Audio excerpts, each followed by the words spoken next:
You want this junior chicken? You got a junior? Yeah. Honestly, it's yours. You can munch it. I knew you were going to say it, but I'm going to eat it anyway. Okay, ladies and gentlemen, I'd like to thank you for tuning in to another episode of the podcast, which is still unnamed, which is something we should have wrote on the board to figure out a name.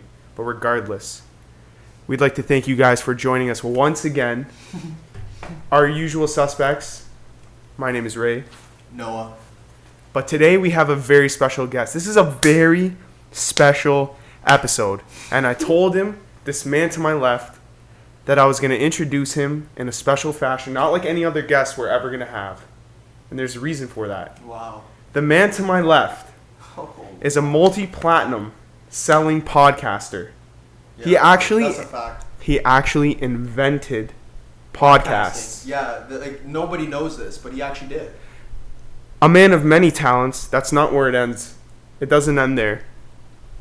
He is a very, very accomplished coach. Up there with the Bill Belichick's. Wow. Up there with the Popovich. You know what I'm saying? Who scored a touchdown Dalvin there? Cook, baby. Very nice. Very nice. Middle of our intro. Sorry, we're killing. And I think what we're going to do now is start covering our guests in my mom's holy knit blanket. The most holy knitted blanket. Ladies and gentlemen, the man to my right, the OG, the killer. Without further ado, Clayton motherfucking Cain.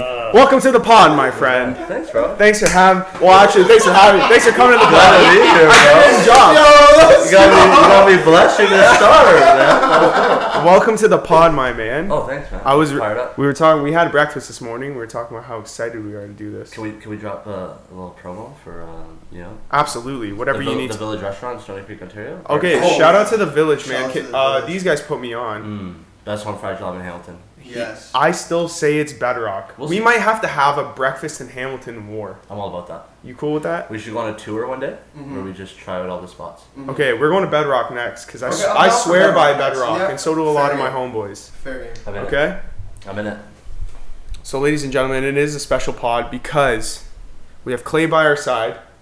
And for those of you that don't know, most of you know that he did a podcast back in the day, Dollar in a Pod. How long Amazing. ago? I was featured on it. I'm pretty sure you were featured on it, no? No. Never. Crazy enough, Noah wasn't on it. Me and Noah weren't like that. We got really close like in the last probably a year or two. Yeah, 2 years. Unreal. Yeah, man. Yeah. Cool. But Dollar podcast name was inspired by obviously Dollar in a Dream, J. Cole. Yeah. We had the I same remember birthday, this. January 28th. Wow, I did not That know was like a little Okay, okay. Now I'll never forget your birthday. Because that January track is 28th. one of my favorite of all time. Yeah, every year on my birthday, it's me, Greg Popovich, Wow, he's on January Andre 28th. Iguodala, Rick Wow. Ross. Rick and J. Cole. Ross. Every year on my birthday, I just wish happy birthday, all more life kind of thing, right? More life. Okay, okay. So Wow. love telling my yeah. So there it is. I Yeah. introduced you with the greats, and then I got a all pretty the loaded stars birthday. are aligned. Yeah. The stars are aligned. Yeah. So we got a lot of things to talk about today. Mhm. Most notably, I do want to talk about Dollar in a Podcast in a sec, but I do want to bring up the fact that Sunday football is back, which means fantasy's back, which means I'm taking the title this year. Fair. All right, and you're supposed to feel this way. Okay, Noah has a lot to say about that, especially coming from me, because I think I come in last. I think in the last like 2 years, and that's bullshit. So this year I actually studied like it was Yeah. like I had You an put your- exam. You did your Yeah, he homework. did. He did. I did my homework this year. And it showed in the draft. You did your homework. I did my homework. Yeah. So here we are. We're doing the whole fantasy thing, but I don't really want to touch into that right now. We will, Okay. but not right now. Gotcha. Let's talk about Dollar in a Pod. Cool. I Yeah. wanted to ask you, and we had a little chat before it. What stopped Dollar in a Pod? Because it was fire, bro. And I like know, that's right. There's a lot of things that I like about it. Yeah. The fact that how you guys rolled videos out in chunks because it was like way more consumable. That was really smart. Yeah. Yeah. You have a great smooth personality for that sort of Yeah, thing. you're gassing. Okay. Well, I'm just Yeah. being honest. Like, Fair. Yeah. like you're good at it. What it was way ahead of its time. Way. That's what it was. Oh Like, my I'm talking, God, yeah. Like, it was just the vibe before it was even a vibe. Yeah. So I've been. It was literally the shit. Yeah, I've been in the podcast for like a long time, like a long time. So I've I've loved Rogan for years. Yep. Brilliant idiots like Andrew Schultz, Charlamagne the God kind of thing. Like Right. I've always really enjoyed the podcast space, and my thing honestly is just like I just think conversation's like the greatest thing that you can have, but there's nothing better than a great conversation. I agree with that. And then giving people 100%. like a window into a good conversation. I'm fortunate enough to have like cool friends, people that are entertaining that can come on and we can make it something that people would want to listen to. But that was the coolest thing about it, I think, and you guys are going to see obviously as you kind of go along, but when people start to like look forward to watching it, That's or people what start I'm excited people about. come up, and I met a couple people that were like, "Oh man, you're Clayton from the podcast," like, Cool. and I'm like, "That's insane. That's like weird, right?" But not like we were moving like that. No, but it's definitely there. It Like, was Couple just hundred cool, viewers. though. I had It friends was that listened fun. and watched it. The reason why I didn't do it anymore, the channel was literally called Clayton Unfiltered, and I was pretty savage in some of the things I talk about. if you think And you're in high school, if so- you think you're savage, like you've come to the wrong pod. Fair enough. You've come to the wrong. It was pod. pretty. It was Me and Noah it was will pretty have a funny. rated R pod, and we'll be like, "Yo, that was totally PG-13." Like, totally. I can see I'm that not for losing sure. my job. I had to brief Noah. I'm like, "Hey, let's not get too spicy." Today. We're not. We try. We do talk. I'm like, yo, would you touch up on hookup culture? And he's like, spicy. Spicy. I'm like, don't get too spicy. All right. But like, It's okay. but no, it was honestly really cool. So the reason I stopped it and we took all the videos down and everything was just because I got a little flagrant on there and I didn't really need that floating around the internet. Fair enough. So, So that's we what moved ended it. away from it. Yeah, I definitely want to get back into it at some point. You're welcome here anytime. I know, which is dope. So And if you start your own pod, I better get a fucking invite. So should Noah. 100%, of course. I want to go on together. Like I want to do this trio thing. Like Yeah, I'm mad busy, so I don't know if I have the time to commit to it. Because one thing that you do have to do, and it's kind of what we talk about with like the way we rolled everything out. We were very big on when we had it. Every weekday, you were getting new content, Yeah. and the one thing that's obviously really important is just having your name out there. And every day, if you're on Twitter or during the weekday, and you're gonna see that we dropped a video, it's Yep. gonna allow obviously that consistency that people are gonna start to watch it and see it. And what's Okay. this I see every day on my Twitter feed? I gotta take a Yeah, look, absolutely. Right? You gotta understand how the dynamic of like Yeah. YouTube and social medias work to attract. Yeah, so viewers. I don't think at the moment, and I wasn't for a few years since I stopped it, committed enough to doing it the right way. Mm-hmm. So I just kind of avoided doing it altogether. But Okay. man, super excited you guys are doing it now. I think you guys would obviously kill it. It's gonna be really. I think really, we're doing really it the right entertaining. way this time because I've taken a stab at the whole podcasting thing, but it was completely half-assed, and Oh, I remember that. I don't mind admitting that because I knew it was half-assed. Was that when you had everyone like on like a big voice chat? Yeah. Yeah, it was kind of savage, but I mean, it was like entertaining. It was entertaining, but you know what? Like, what it was missing was production value. Wow. Who was that? Wow. Oh my god. That was Oh the my nastiest God. What a catch I've. catch. Is that Yeldon? I don't know who that Is that? was. I think that is TJ Yeldon. No. It's a receiver. Who is it? It's I not thought Yeldon. that was gross. DJ Clark. Oh my It says god. Shark. Is that a typo? Or is that I the name? cannot believe that. Fair. It might be a That's it. typo. It's tough to. Nick do. Foles, man. Yeah, he's I know. something. He's Look at definitely this. right on the money, bro. That's a Do you think that was perfect luck or skill? That's a Honestly? perfect throw. That's just. That's a perfect ball. throw, but do you think that was lucky that he got the perfect throw? Is my question. No, that's like he's a baller. Like he's an NFL quarterback. He is a baller. That's the thing, and that's what's He's crazy. supposed to Nick do that Foles every is still time. like I'm not convinced by Nick Foles yet. He won a Super Bowl. No, I know, but he didn't get them there. Like he But finished he the job. came through. That, came that through. matters to me. It The does one matter. thing I've always, and I think it's important with pro He's a athletes- baller. Let's be real. Damn, he's a. What the No, but he gets Tuck in your praised. row, we're He well in got balance. praised from by the Eagles teammates for being super composed, and I honestly think composure and just like your demeanor Matters. is such an important like characteristic. Mhm. Because at the end of the day, man, like all these guys have like the talent, Yeah. right? It's like the intangible things that set people apart, 100%. and he has those things. So I don't think there's any reason why they can't. No, I be think really Nick good. Foles is an above average QB. Yeah, I think it'll be neat. Jaguars will be interesting. He's definitely better than Andy Dalton. But a lot of I'm better than Andy Dalton. You look better than Andy Dalton. Respect. Wow. Wow. That's one idea. Okay. That's fine. That's what matters anyway. So, do you want to stay on the topic of football, or do you want to transition because we just went two routes here. We opened up two pathways. We went a little bit personal. Mm-hmm. We went a little bit sporty. Okay. Do you want to stay on the sport path to keep that focus, or do you want to go for maybe topic number 2 on the board? We can go. We can stay with sports. Let's knock it out while we're here. Okay, good, because I have a lot to say about Antonio Brown. Wow. Okay. Okay, I just want to start with the fact this is a Get- PG-13 yeah. show, so I don't want to be vulgar. He's a fucking bitch. That PG-13 part was a joke. He's a bitch. Wow. No, he is. So this is what he does. He puts himself in a I'm just confused. So maybe you guys know the reasoning behind it or the logistics of it. But to sign a big contract with the Raiders, what was the point of him kind of like orchestrating a release? Because I've come to the conclusion that the whole time he was orchestrating. Okay, so this is my But you spelled it out for us at breakfast a little bit.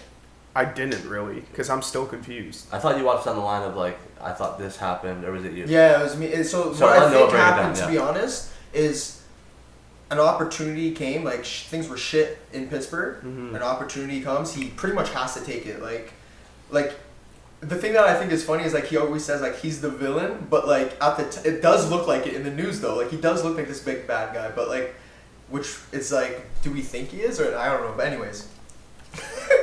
So he takes the deal, goes to Oakland, gets the money, and now he's the spotlight in Oakland, right? I think what happens is he practices with Eric Carr and the team, and he goes, "I need to get out of here. These guys are trash." Okay, that's and then this shit happens where he starts pulling off these social media stunts like Kanye level. Okay, shit. so I think like what he's trying to do is put the power in the player's hands, and he's taking that to like it's gone to his head completely. I don't think he's a bitch though, because like man, you're a Pats fan though, so I know. Okay, so he came to my team, which is sick, but the way I think of it is like this guy will do anything to get his way. Okay, I That's agree. kind of I like agree. a He's boss trying. move. He's but trying at the to be a same boss. time, like I think there's a broader. it does make him look bad. Like, to be fair, it's working though. But like it's working. This is trailblazing stuff though. It is. So like when you look at the NBA and where the NBA is going, I fucking agree. It's LeBron had the same. so player driven. Players drive mobility. So what started that? They're though? saying that with Julio Jones. What started that though? It was LeBron going to Miami on that whole show, and everybody looked at LeBron like the villain, and they're like, "Oh my god!" But now everybody praises LeBron because he was the trailblazer. But here's the neat thing though about it: the NBA is star driven. It's player driven. The NFL's not. The NFL is completely marketed off of teams. I agree. There's more guys in the team. They wear helmets. You can't see their faces when they're playing. So the NBA, it's like more star driven, right? You can win and contend with 2 or 3 really, really good players. So I agree. The NBA players control everything, and that's what we're seeing now with all the movement in terms of stars joining together, people leaving teams, people leaving mid-contract. They have all the leverage in every deal. I agree. NFL is different, and the fact that AB was able to pull this off is crazy. And it's crazy. It speaks to just how talented he is. Like, talent over everything. Like, he's too good for the Patriots to be like, nah, we'll take him for a year and see if he can, like, act normal. Because he's that good. But, like, I wonder if this will start to be a trend.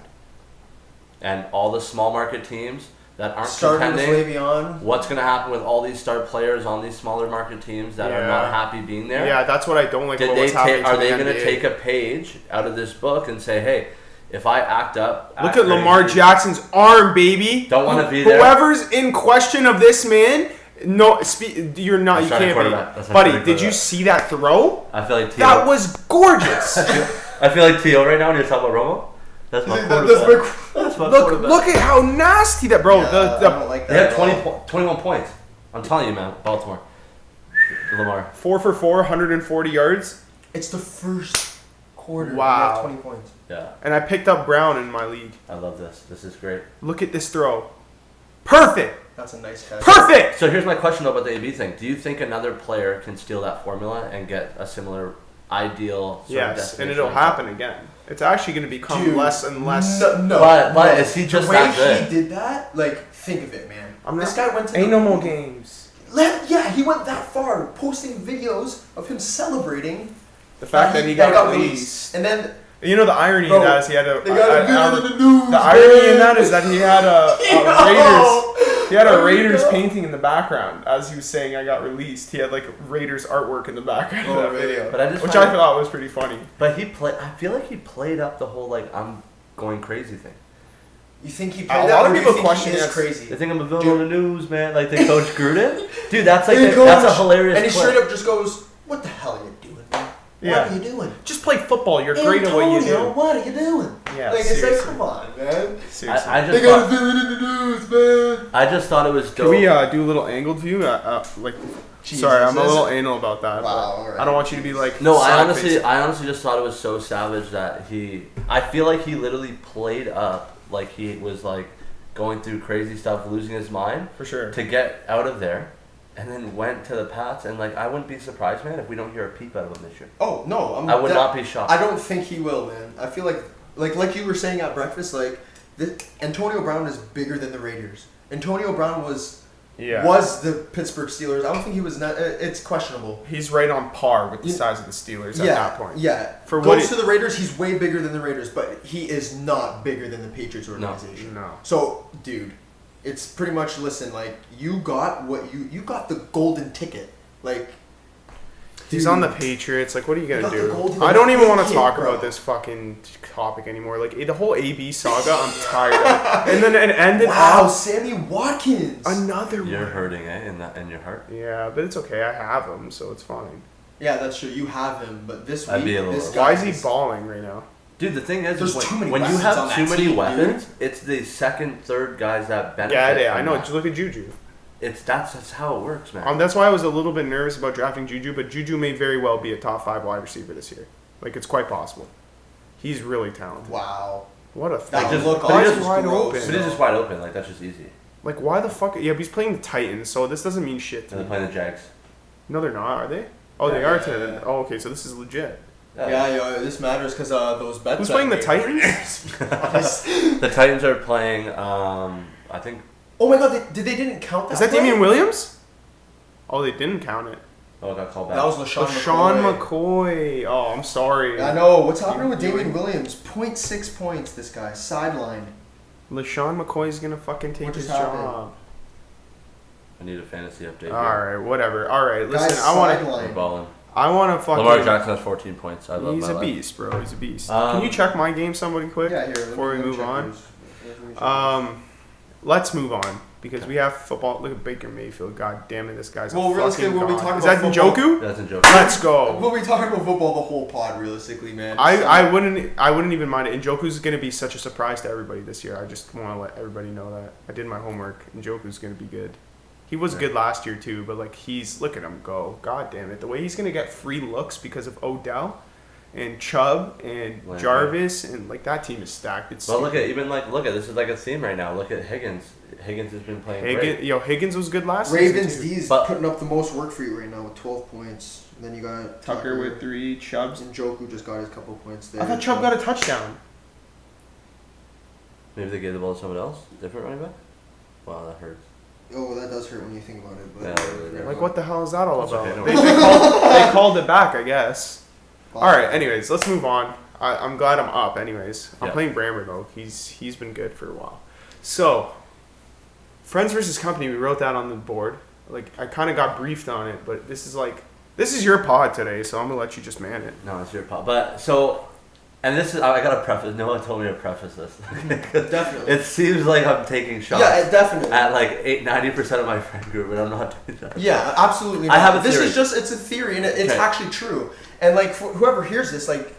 There's no reason, like no one's taking shots at Odell, baby. Look, people want to rip Odell apart. Yeah, and I don't think this is some like out of left field like no, this is unknown facts. Idea. But I just think this. it's something that like I've thought of more and more. And my issue, and this is things I think about a lot because, for example, I have my little cousins. One of them's in high school. It's like a really important time frame. 100%. We all can look back probably at early years of high school and think about how difficult it is. Mm-hmm. Like socially, it's hard, man. Especially in the social media era, it's very challenging to navigate through that and be okay. Yeah. It just is. So the one thing I started to realize over the last, I'd say year and a half, is you need to invest in things that are going to make you a little bit happier, and it's all about where you place power in your life, right? So.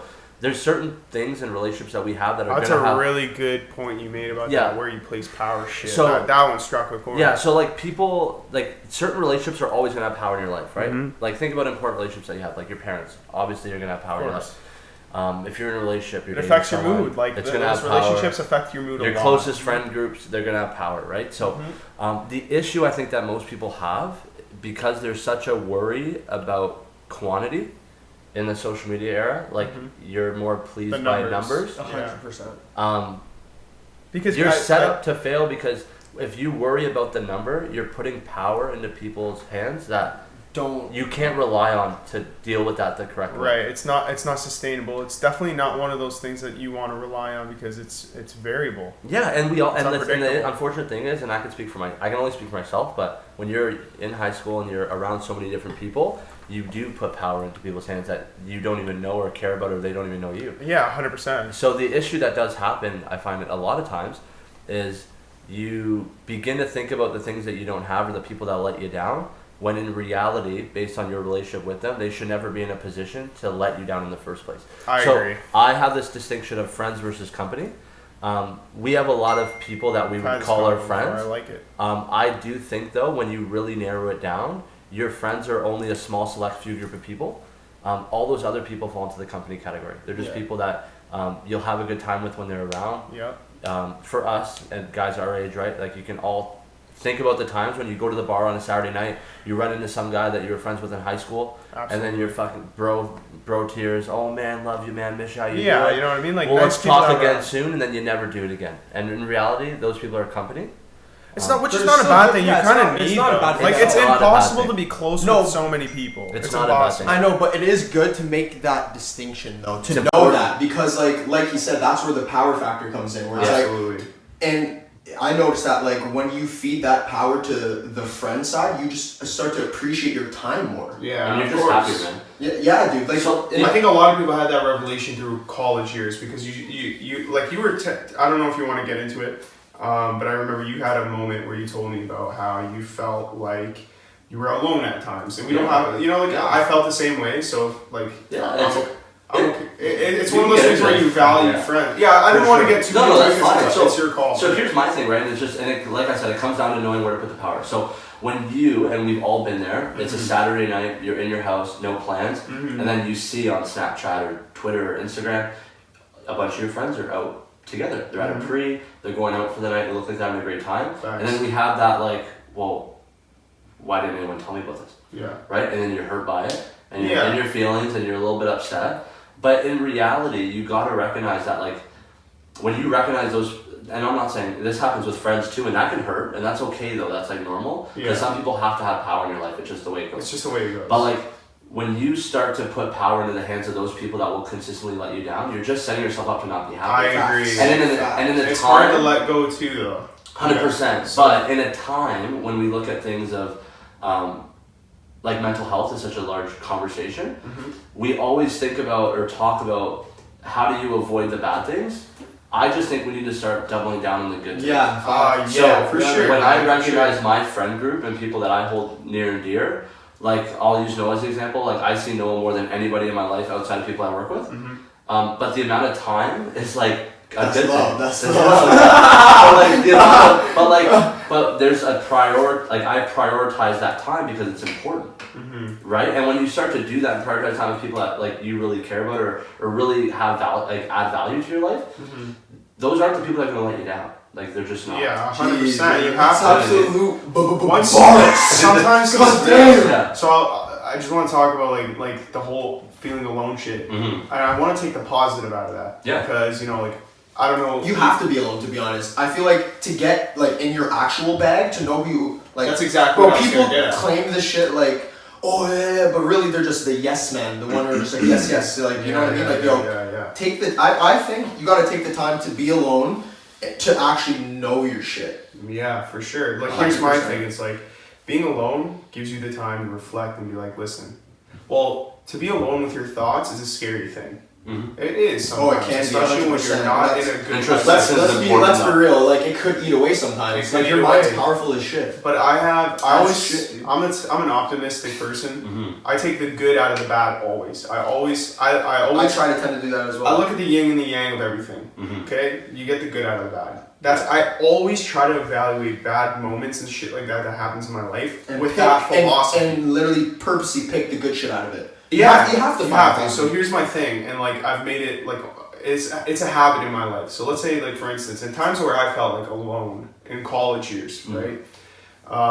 You look back and you think, okay, man, I have time to think about A, B, C, D, E, F, G people in my life.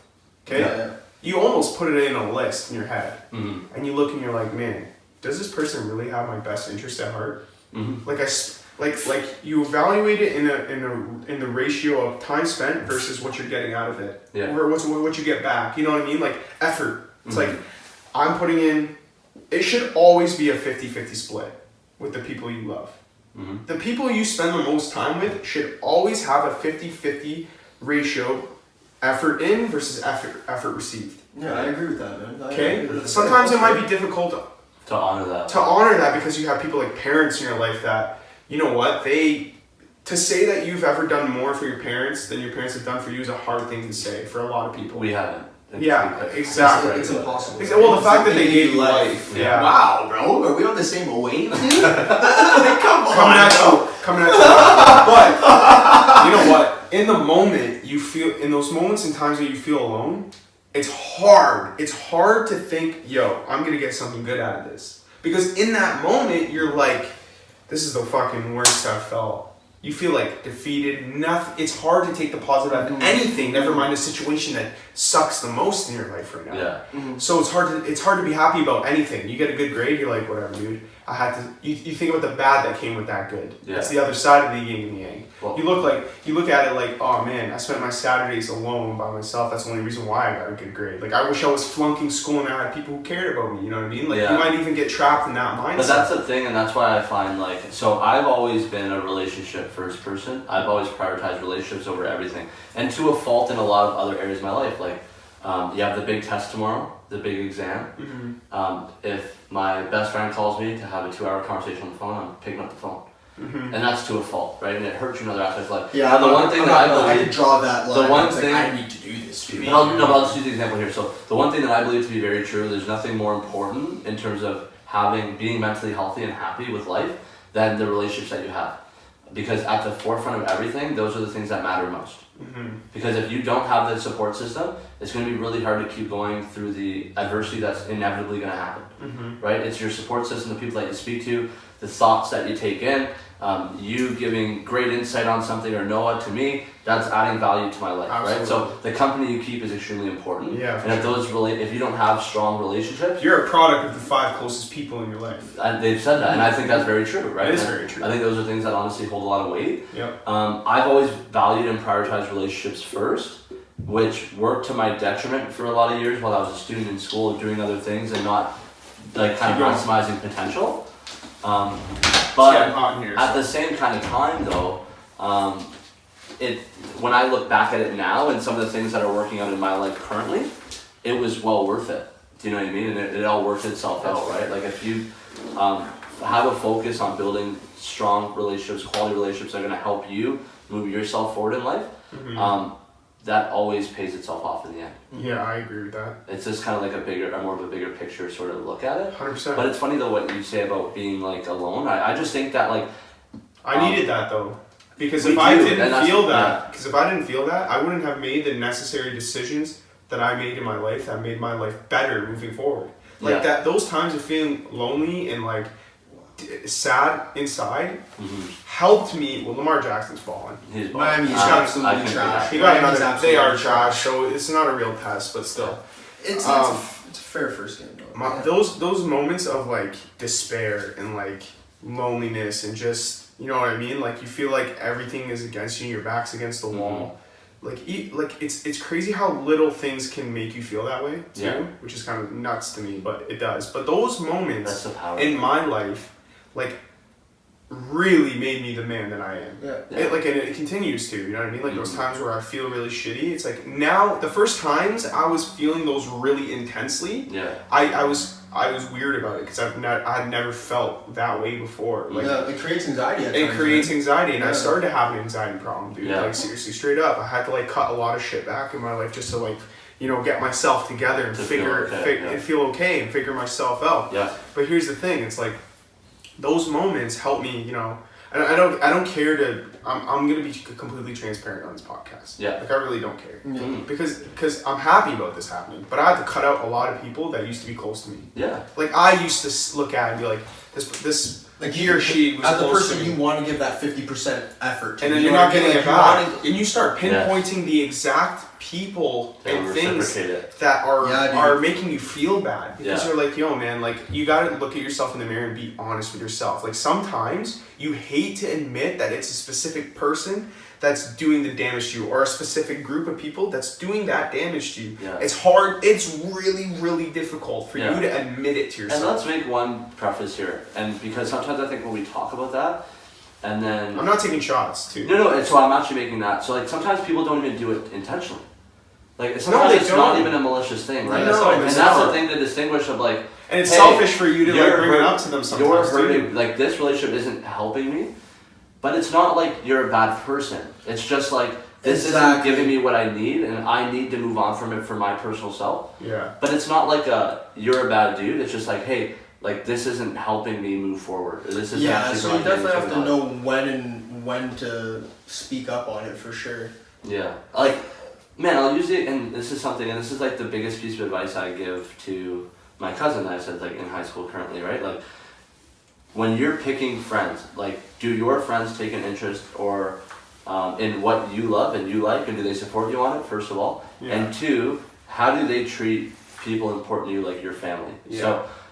When you have, for example, for me as a little brother, Yeah. right? I always tell him like, hey, if you ever have friends that don't treat him well, Yeah. That they is shouldn't not. be your friends. Yeah, right? that's a bar. And I'll use It's the a good example. indicator. And man, this was like really. They came down for 3 weeks this summer. The younger one was down for a week and a half. The older one was here for 3 weeks. Right. Really important, like quality time, obviously. But the one thing that was really cool to me, and I was really happy to see, was like, for example, like Noah, Justin, another friend of mine, and then Declan. Yeah. These three guys, like I work long days during the week, and they're Yeah. home alone. Mm-hmm. Like Noah would take days and go hang out with them, just him, so that they had someone to hang out with. Yeah. Justin did it, Declan did it, and it was like to have, and like for me to be able to provide an example of like these are the type of people that you should have in your Absolutely. life. And I agree with That was such a powerful thing, and like honestly, man, like I feel so much. When they left, I was like, I honestly feel like while they were here, You showed they- them what they didn't yeah. just hear the lesson, but they felt it. Yeah, yo. And there's not like, and there's nothing better than that. And like, I was so appreciative for like, obviously you guys stepping up that way, but man, it's important for people to see those things. And these are lessons that we learn later. And I think naturally kids, Beautiful thing. they have to Dude, learn. it's like, man, I I think naturally they have to learn it later. Like you're gonna like make the wrong choice in high school, and that's okay. We all did. Yeah. 100%. But for him to see that now, I thought was really valuable, and I really, really hope if there's anything that he takes away, it's like, man, the good people in your life will step up for the people that matter most to you, and they mean a Yeah. lot to me, and those people stepped up for them. So like I know like so I'm an older brother. Yeah. You're pretty much treat that situation like you're an uncle pretty much. Like Kinda. you know what I mean? Like you're Yeah. the older uncle. So like having that like brotherly. Like the way I think of it is like, man, I wish I had someone to freaking show me the like I had some people like my dad and my parents, Yeah, but, like, I'm on the opposite but not side like of the a spectrum. not like an older brother, like you know what I mean. I never had that. I So, wish like- I had an older brother too, though. Yeah, see, I had an older it's sister It's clutch who- to have, man. Because the way I Yeah. think of it is like, yo, I'm going through shit, and I feel like if I'm noticing that the things I'm going through are like good lessons, and I'm like, wow, like Sometimes you Dude, need somebody I want- older to talk to about it because they Not not can even share that. your I want younger to share sibling. that Yeah, with my share it. younger Yeah. brothers, because it's like, yo, now it's like, yo, now I know what it's like to be an older brother. Yeah. Because like now I can actually pave the path. Like people would always like say like, oh, now you're gonna pave the path for your younger brothers. I'm like, oh yeah. But you don't actually know until you're learning the lessons where it's like, man, this is like a valuable lesson I just learned. Like, Yeah. like honestly, this would be valuable to know like 5 years ago. Oh, Yeah, I a have big two younger brothers. responsibility to I have be a two. older Yeah, brother, it is a man. big responsibility now that I think of it, man. Yeah. Yeah, and it's just like, But honestly, it's the dopest responsibility to have, man. Having that, like, because the level of influence you have. yeah, man. Not even that. Like, I feel like it also gives Your me. bros act the way that you act. Like I see it in the way Yeah. that they like, even like their little like jokes and the way that they laugh and shit. It comes from you. Like it comes from the way that That's you fire, act, bro. though. 'Cause That's they look fire, up to though. you, bro. Yeah. Man, I hope so. And I've been trying to like, like work hard and show them like the right way to do shit. Yeah, and, like, you're doing all right, man. dude, the thing that's what I love about it is just being able to like. Being an older brother is like showing them the lessons and shit like that is like so awesome. That's extremely fulfilling, bro. Man, and Clay said it himself too, like, but surrounding yourself with people like that is important. Like, to be honest, like, a lot of that comes from Clay being like that to his cousins. Like, I see that, it's like, yo, dude, that's dope. But then again, like, I feel like we're like that to each other in a way too. Like we have a brothership with each other. 100%. Like being there for each other is mad important, man. You want, it's crucial. Because after, like, I know like we were shining a lot on high school, but to be honest, I didn't really notice that stuff too much, those things too much in high school. I noticed it more like throughout my college years. Like throughout my college years is when I noticed like, oh, now I'm gonna have to really start like cracking down who I want to give my time to. Well, and college was the one that did it for me. Well, maybe I'll make the correction because I didn't mean like that's when you solidify those things or make that decision. That's when you put the power in the wrong people's hands. That's when we're struggling with that. I feel like that's where those bad habits start up, where it's like, oh, like you're hanging, because high school's so broad, right? Like you're hanging out with so many people, and like it's not like your circles aren't honed in at all. No, it's like a numbers game, and it's like it's a numbers game where you feel more secure with the larger number of people that you have. Yeah, exactly. So like you feel like you have to like almost make it's a lesson that you need to experience to learn. Yes, 100%, and that's the thing where that's what I mean. Like in high school, you go through the hardships of learning the lesson, like of like going through that, of struggling with like people letting you down that you thought were your friends, but they're not. Yeah.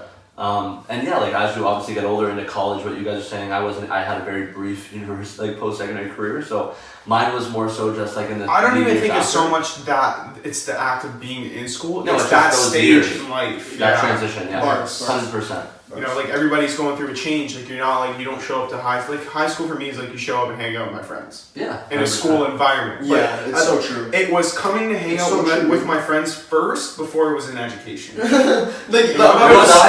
was something to do with my bros. The thing about grade 9, and like, man, I'm not gonna lie, I straight up loved school in grade 9. I was looking forward every day to go to school because so excited. Because it was so exciting. I feel you too. I didn't want to miss out on a religion class, that type of shit, because the classes were so lit. Okay, I agree. Classes were so hype.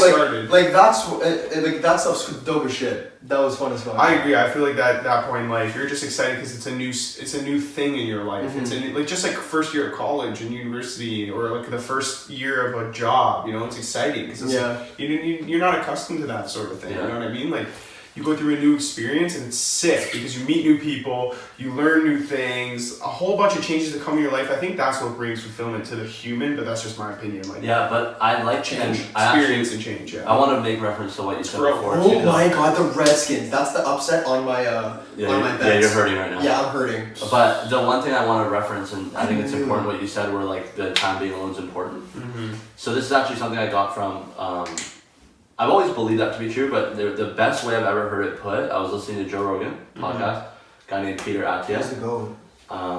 And he was describing ultra swimming, the activity of ultra swimming. So what it is, it's like I've seen that's a guy that's like a health freak that's trying to like. So he says his practice in terms of medicine is like longevity. Longevity, yeah. Yeah. So right. basically, exactly what you're talking about. So, but he was an ultra swimmer, and what ultra swimming is these long swims through the night. It's like 8-hour swims, like 10-hour swims, and if you think about that, that's insane, right? Like, what's happening right now? But he described the feeling of finishing a swim, and it was the craziest thing. So he's talking about you'd have to swim at night to avoid shipping traffic, so it's completely dark, right? So fun. All you see was the picture he kind of described was like the lights and then the bioluminescent like organisms in the water. It's just like, and then you can't even see where the water. My biggest fear, by the way, is like what's below me in an ocean. Fair. I don't go in the ocean for that reason. That's my biggest fear. Yeah, I don't even go there for that reason. If you were to ask me if it was like required to list your biggest fear in life, it would be for me to be dropped in the middle of the ocean. Not because I'm scared of swimming. It's because I'm scared of what's beneath me. I'm terrified of heights. That'd be number one. But I would probably say that's a pretty close second. Clayton but anyway, heights, let me finish this point. I think Clayton heights, dude. So. You can't even see where the water begins, right, when you're swimming. So you're literally just flapping your arms and you don't even know where the water hits. Like that's like the visual you get. Yeah. So he's describing it and he's like, you're swimming and if you grab onto something like a buoy or something to like hold yourself for a second to rest, like you get disqualified, like you didn't actually do the race. So he's talking about you're swimming, you're taking in salt water, you're like throwing up and you keep swimming, you're throwing up, you keep swimming. And he was saying like when you get to the end and you finish it, it's like the greatest feeling, right? Yeah. And he goes, it feels really good knowing that you did it and you're like kind of crawling on the shore. Yeah. He goes, but it feels even better when you realize that like 4 hours earlier you thought you would die in the water. Well, yeah, hell yeah. So then he's talking about the contrast of like what you experience. So he describes it, and this is really cool, and this is what I got from it, this is what I've taken with me forever since. life's less about velocity or speed, it's more about acceleration, right? Like, you don't feel your plane when you're flying in the sky going at maximum speed, but you feel it going from stopping to starting, or decelerating, right? Yeah, and you feel that inertia. And you feel the contrast or the transition from bad to good. And it's like when you do and I'm going back to being like feeling alone, I can think about times when I lived, 8 hours away from really good way 8 hours of my friend, like 8 hours away from all the people that I thought were really close friends of mine. Feeling like I didn't really have any of those relationships and feeling alone. And when I look at it now and I have my core group of people that I can rely on, that I don't feel like will ever let me down and make me feel fulfilled, it makes you appreciate it makes you that much happier knowing you are where you are now, knowing that you were in the opposite sort of level, right? But that's the contrast. Wow. That's like the acceleration. That's why we brought him on the podcast. This guy's just dropping. Is that Royce the 5'9", bro? What is happening? But that's the acceleration, right? And I feel like it's so important. That was really well put. And it's so important to go through like bad times and just struggle. And man, when I think about it, so I look at it from like a relationship standpoint. Any girl that I've ever dated or been with, if I spent time talking today, it's just like a different person. Like, I can look back now and be like, man, I was like a sad, really damaged kid. And I wasn't like very good. Honestly, no, that's okay. That's real of you. Because you don't realize, probably say shit. But you don't realize it until you're here and you're in a state where you just feel a little bit more. You feel like clear-minded. You feel like you have some purpose in your life. You feel like you're doing positive things. You have really solid relationships. You're not worrying about the wrong stuff, right? Like, in my opinion, at this point in my life, I feel like the power of how I feel is in the hands of all the right people. Right. So I feel so secure and just good and like locked down. And like, it's just funny because for so long, that was my biggest downfall, was I didn't know who to trust. Yeah. You know Same here. And then when I feel like we all went through this. Yeah. I think it's like a very common thing. Can I just say one thing though? Yeah. All those girls that that you lost here, they lost you. You didn't lose them. So I just want to let y'all know that you missed out. That's a bar. He's doing just fine. Y'all missed out. I didn't want it to go that way. But you guys should have waited until he got out of the rut. Because now look at my boy. He's shining. Should have clapped the red shirt on me. And I was just sitting there ready. But. But honestly though, like, and I didn't mean it initially that way. But I know. I'm just stirring the pot. Yeah, it's so neat though to look at like how far you can come in a short period of time. And how different you are as a person, and like at every stage in your life, you feel like in some way you have it figured out. Yeah, I know. And so you just don't. 6 months. And 5 years from now, I'm gonna listen to this podcast and I'm gonna laugh at myself for thinking I had it figured out. Yeah. And that's the cool part, right? But I can also look back at my 20s and think, I did the most growing. As of right now, I can't predict what I'm gonna be like. Yeah, it's only been 2 years. That's the scariest part. Yeah, and I've done my most learning in the last. Being 20, and I've definitely learned since I was 17, 18. Especially this that's year. That's been the life. 2019. Yeah, and this honestly kind of segues. And I want to switch gears a little bit. Yeah, me too. But this kind of segues into another thing that we're talking about with like power of the internet kind of thing, right? Yeah. Oh, you can switch my gears anytime you want. You're fired. Jalen Rose just jumps out of nowhere and just like knocks. I don't think he. I just want to like talk about that just for a second. I don't think he meant anything. It's LeVar Ball, dude. It's LeVar. No, he did. Okay, serious? Let me talk about it. First of all, did you actually think so? Let me say. I wasn't that upset by it because I think it's just a joke. Dude, it's LeVar Ball. He's known for making the most outrageous stunts. I think that's just how he speaks, man. Yeah, but I'm not gonna lie. He kind of did probably mean that too. There was some sexual overtone. No. I You're telling me that Stephen A. Smith said, "Hey, we're gonna switch gears here, LeVar," and he's like, "You can switch my gears anytime, Stephen A." No, but listen, it came from LeVar Ball, and the way he talks is just like, I know what I'm talking about. Like, no, he was talking about switching topics. I can talk about anything you bring to me. No, like, I'm fair. LeVar Ball. That's what I understand both sides. I do think there's some sexual undertones. I don't think he needed to apologize or anything like that. I thought it was just like a joke. Let's just agree to disagree. No, you can't. On national television, that's not acceptable if it was sexual. I just want to point that out. Yeah, in the current climate of how. Oh my God, Calvin Cook. In the current climate of everything, absolutely. But it's just a personal thing. Football this Sunday is getting intense. Yeah. So I wanted to transition from all the stuff that we're talking about to the power of the internet. Power of the internet. So cause I think it actually it goes hand in hand. And for those who don't know what we're doing here, we have a whiteboard behind the camera so that if we ever get off topic, we can just kind of look up. You can find out, or just Clay, switch your topics. boy Lamar Jackson, 20.66 points. Wow. It's the first house though. Yeah, that's true. He's still balling. He's about to be the best. I'm playing a guy who started. He's about to be the best in fantasy. Well, he's playing the Dolphins, so to be honest, I'd pick any QB against the Dolphins right now. Yeah. Okay, let's move on to the power of the internet, because I had no idea what that meant when I read it. Because I came downstairs after whatever, and I seen that topic on the board, and I was like, I don't know what that means. So this is the same idea that I'm talking about. Wow.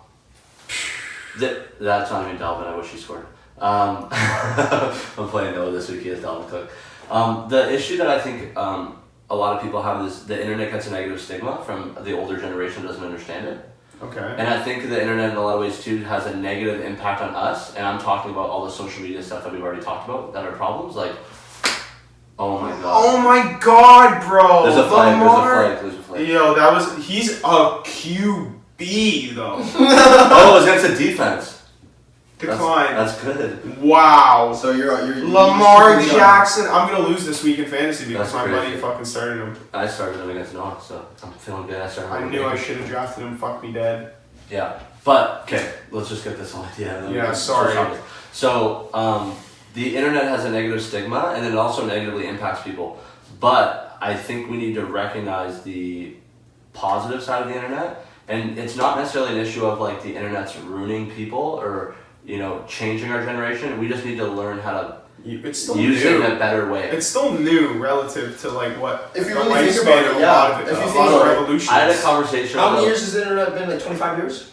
Yeah, but I just think like the way I don't know how long. 25 years? Are you insane? What 2020? 2000s is when it started. Yeah, the internet like 15 right before like 2000 there was some internet, was there not? Yeah, no, to public. Here, I actually want to find out. Well, you'd have to think about something like Google. When was Google launched? To be honest, like the internet is just young. It's very young. Yeah. It is very young. Yeah, I'm agreeing. Like 25 years is young. Would you not agree? But it's not 25 years. But it's younger than that. It's younger than that. January 1st, 1983 is what's that's the first internet connection. Yeah, you gotta think when was it public? Okay, so you want to think about when was Google invented? Just search the internet revolution, and then you'll probably get it. So when did the internet revolution truly begin? Just search internet revolution and a wiki page. Don't forget the word truly in there. Okay. Because it began at one time, but then it truly began at another time. That's true. That's truly the truth. But yeah, so I think for myself, and you referenced like at the intro, like coaching, right? Mm-hmm. So like my interest in coaching. Mr. X's and O's, you sit right to my left. Now the 6th of August, 1991. 6th of August. Really, eh? Yeah. Well, it's older than I thought it was. But now, let's be fair though, I think the way that we use the internet now is night and day to 1991, and that's... Well, the social media revolution is... That's mad young though. Social media... Right. The internet's mad young. Simple like people have been like... We don't even, like, I don't even know. How long have people been around?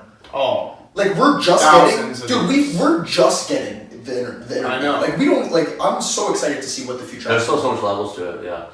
So, like, I think about coaching, right? So, I had a conversation with a friend of mine who coaches. Yeah. And he's like an older guy, right? He's like a retired teacher, coaches, whatever.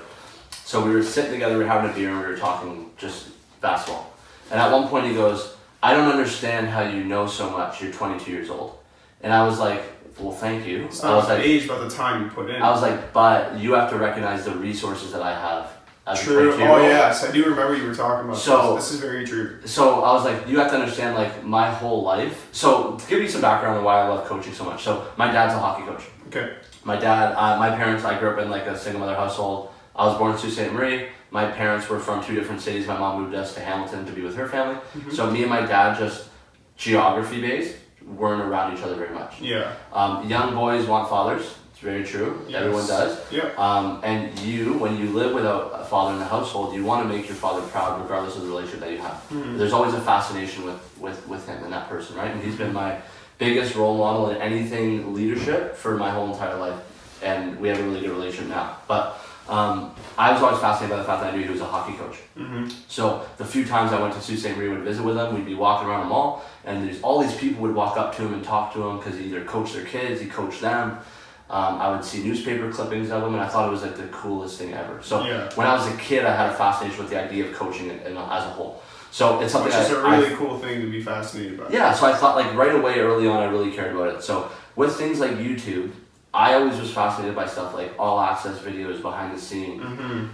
listening to coaches talk in press conferences, understanding the game within the game when you're watching a basketball game or a football game, understanding what are the X's and O's and what's the chess match going on in between. Yeah. I recognize and learn that there was sometimes it can be lost. There's another layer to the casual fan. You just don't think about those things. So these are things I thought about my whole life. So the amount of hours that I've spent laying on a couch or sitting in a classroom, watching YouTube. Woo! He's crazy, man. That guy's spooky. He's so good. The amount of time I've spent just sheerly taking in content to learn more, it's insane. And the difference between myself and his generation was the only way you were going to learn and grow and develop was through experience. Look at this guy's head right now. I'm sorry, but like, he's gushing blood. Eric Weddle? Oh my gosh. He got hit so fucking hard. That's terrible. This is why I would never enroll my kid in football. Never. I wouldn't care. Never. You would never enroll your kid in football? Fuck no. They all end up with CTE. Unless he's playing a quarterback position, I'm not putting his kid in football. Man. Yeah, you want to put the only position worth it. Did he get hit with his helmet off? Like, how's his head gash open? I don't even know. Zach. I didn't see it. I just seen him bleeding. This guy got cranked. Zach's got to pull that in. But yeah, no. So the only way you can learn back then was through physical experience. You had to be there to learn about it. Touchdown. Philly. Let's go. He's a baller. Deshaun Jackson. Let's go Wentz. You'll be okay. You're gonna be okay, no. Maybe not today. No, screw you, bro. No, I think they're gonna come back. They could still win. Let's Dude, see. it's the fucking Reds. Dude, I would love to see that. Case Keenum. Give me a fucking break. I would love to see that, but I don't know. Josh Norman got burned on that play by old Deshaun Jackson, who can still ball, by the way. Very nice stuff. But yeah, you were saying? Sorry, this is the fifth time we cut you off. Yeah, a few times, but it's okay. But yeah, like, so the only way you can learn and grow and like broaden your understanding was through experience. Like, you had to physically be there to learn the lessons of what was happening in that gym. Yeah. I can learn the lessons, or I can learn just by seeing or reading or hearing from my coach as a 10-year-old kid. On top of that, having someone with expertise commentating on it, and annotating more insight, which is like that's just overpowered. So I tell him, I said, overpowered. My passion for this allowed me to learn a lot really quickly, but I also sacrificed I wasn't a good student. I just didn't invest a lot of time into it. Yeah, fair enough. Like, there's a lot of areas in my life where I probably like cheaped out on and didn't do what I was supposed to do because of my passion and love for watching that. So I was like, yeah, man, like, I just have all the resources at my disposal. I'm just able to take advantage of it.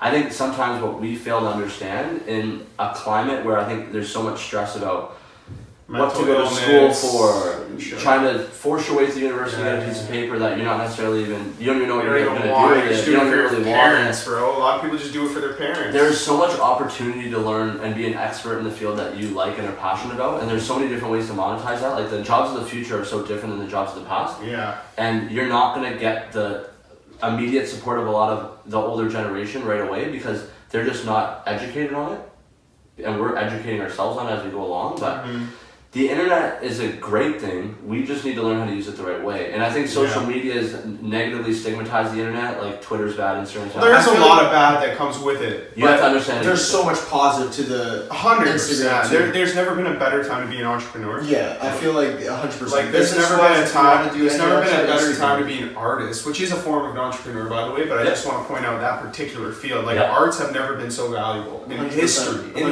Because of the exposure. YouTube, man. YouTube is like one of the greatest companies of all time. I was just about to say that so I came up with this motto, and I might even tattoo it on me. It would be jokes to tattoo it. Let's hear it. But I used to live by, and I still do live by this, but I used to live by the quote, you are one YouTube tutorial away from doing anything you want in this life. I've heard you say it multiple times, yeah. That's the motto I live by. Everything I've learned in terms of like no one was asking me the other day, how did you learn how to do all this shit? This stuff with like YouTube, editing, like YouTube, just the little thing. Hey, do you want the answer? I can pretend and talk your ear off and be like, I've loved editing my whole life. I just went on YouTube and I figured it out. You know what I mean? Like, I Google search, how do I slice this video? How do I align the audio? How do I do this and that? And then eventually you start to add tools to your toolbox, and you become skilled at something. Facts. Yeah. So like, if you're passionate about something, you will naturally inform yourself about that thing, right? Yeah, And if that you want to just learn happens. about it, like you'll find a way. You'll find a way. Well, and YouTube humans is so clutch. Humans persevere. Man. Use it. Humans persevere. We find a way to do shit. Mm-hmm. And man, it's like podcasts. Like for me, like the fascinating thing when I started mine and what you guys are gonna find as you go along with yours is like you have the power, and like this was never a thing before. If you had a personality or you were someone that liked to speak to people and talk and try conversation, it's not like there's not jobs like that in the past, right? Talk show hosts and all those things. What's the path to get into those roles of being sitting on a desk? A lot of times it's you gotta go to school, you gotta get a job with a studio. Yeah. There's so many. Now the power's in our hands. The power's in your hands. If you like talking, you get a microphone that can hear you and project out, and you slap it in front of you and you talk for as long as you want. Kind of like we're doing right now. No, but that's my whole point though. It's like you can take. There's so much. A lot of times we rely on an opportunity to move forward, and when we don't have something going on, we tend to blame or we look back at the things that aren't going on, and we just try to think about a way that I'm struggling because I haven't got the opportunity yet. Yeah. As opposed to the power is completely in your hands. You can take control of what you're doing by, like what you said, your YouTube tutorial away. You are one YouTube tutorial away from you doing anything you want in this life. Anything. You want to be a successful artist, you can YouTube your way to that. Dude, how to grow an audience, how to get exposure, and how to make your auto-tune sound And let's be very clear though, that's just like, that's your first step to doing it. After that, there's a lot of work that comes in and you got to do it the right way. Right. It's not just that. It's a formula. But it is the 100%, that's your first step on the path of figuring that out. After that, you've got to put the work in and do everything like that. Right, I agree. Oopsie, we might have a little gap in the audio, but that's okay. Moving on. So, last thing I want to, well, not the last thing, but yes, I just want to close off because the power of the internet is real. Like, it's gotten me really far in life. Wherever I've been, I owe everything to the internet, man. Swear to God. Succeeding in school, getting my degree, like without the learning internet, how to do a podcast, it's the best time to be meeting alive, friends. man. We're in such a forward generation. Well, I have a question for you guys. So, with social media, how do you approach? Like, what's your approach? Like, what do you want? How do I use it? One, how do you use it? Two, what do you want your social media accounts or activity to say about you? Like, what are you trying to put out there to people? Or have you ever even thought about that? Like, for example, Twitter. I've thought about it for sure. Twitter, I literally just like to post just like things that I think about. It's just like the way I think of it is just like it's like a thought page. Like you can just post whatever your thoughts are at the moment, and like people can interact with them, so it's cool. And you can follow people who also post their thoughts, right? So that's how I think of it. Is I literally just simply use it as like, oh, say I'm driving down and I see someone do something funny while I'm driving, like, yo, like that was pretty jokes. I just seen like I just literally just tweet it out, something like that. But Instagram is just same thing, but with pictures, like I guess. Yeah. Not really, actually. Because it's not worth thoughts. It's more just like moments instead. Like, oh, like I'm with Murphy. Like, I love my dog. I'm out front. Luke, take a picture. No, I'm with Murph type of thing. Social media is really weird because, like, I don't think there's like I think there is an answer as to why people use it. The honest answer is people just like the attention. Yeah. Okay? So that's, there's no beating around the bush. That's just what it is. But there's, you can either use it with integrity or you don't have to. But a lot of people choose not to, a lot of people choose to. For me, oh, what a play. Oh my gosh. He almost had it too. This guy Brown's having himself a ball game right now. Yeah. He's got like 150 yards, 2 touchdowns right now. He's balling. Go on, sorry. Sorry. So for me, how I use my social media is just like, look, I'm the type of person I like to, put out shit that I like to create. Like, for instance, a podcast. I like to use my IG to just kind of promote something that I'm doing right now. And then post something like, if a funny or a cool moment happens in my life, or something that means something to me happens in my life, I like to share it with people. Because it's just like, hey, man, like, because I care about Noah so much, I want to post this picture with me and Noah. Yeah. Because like this is like, why do people keep photo albums? It's the same reason. It's just like everybody can see my photo album. Yeah. And it's like that's a good way. It's like you're showing someone a photo album, but this is on display to everybody. It's like a capture of moments. Like I don't like how judgmental people are about. Oh my gosh, 2 picks for Josh Allen. You can't tell me he's a good QB. I'm sorry. They were both deflections.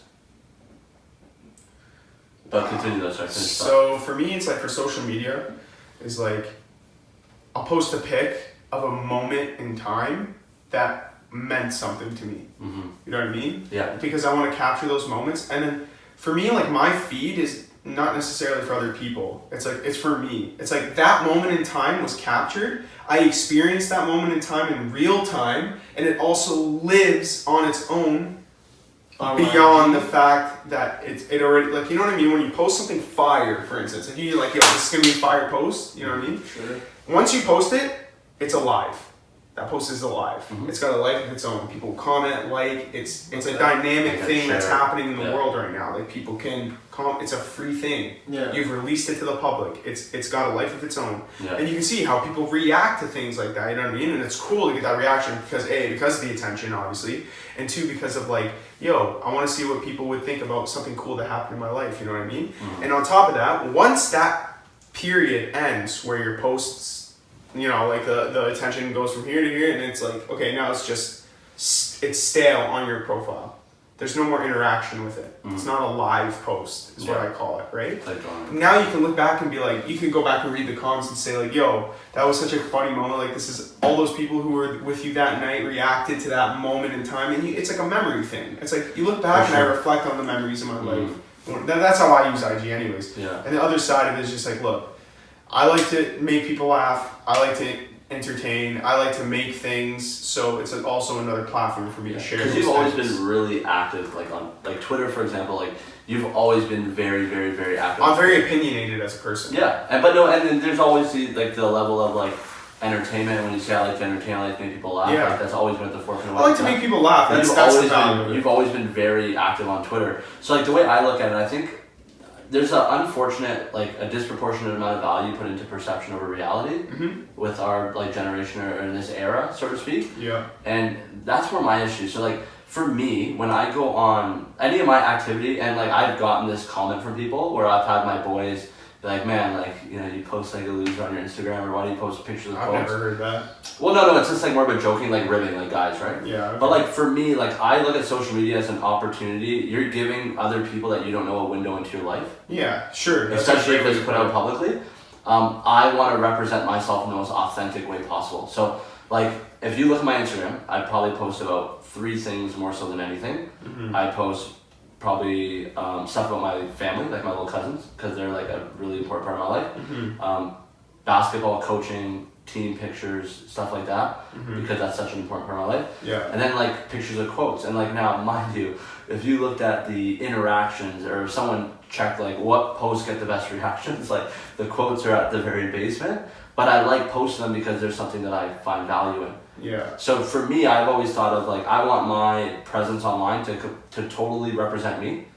And I don't want to misrepresent myself, because what if, you know, say Noah catches wind of my post and thinks I'm a pretty cool guy. Well, I have a question for out. you then, Yeah. if that's the case. You want it to represent you, but there's a caveat to that, I feel. Are you compromising who you really are on the inside in order to just, because you have to maintain a certain level of... And so I get what you're saying, but no, because I want to represent who I am, right? So my thing is like anyone that I draw... Yeah, but then you wouldn't even have to think about it, because like if it's who you are, then you would post however you would naturally. But I'll give you post, the example. But now. you have to think about it. I'll give you the example. No, the thought that comes into, or the filters, the things that you don't post are the things that are, you know. I'll never post something because I feel like it'll just, people will really like this, so I'm just going to post it because people will like it.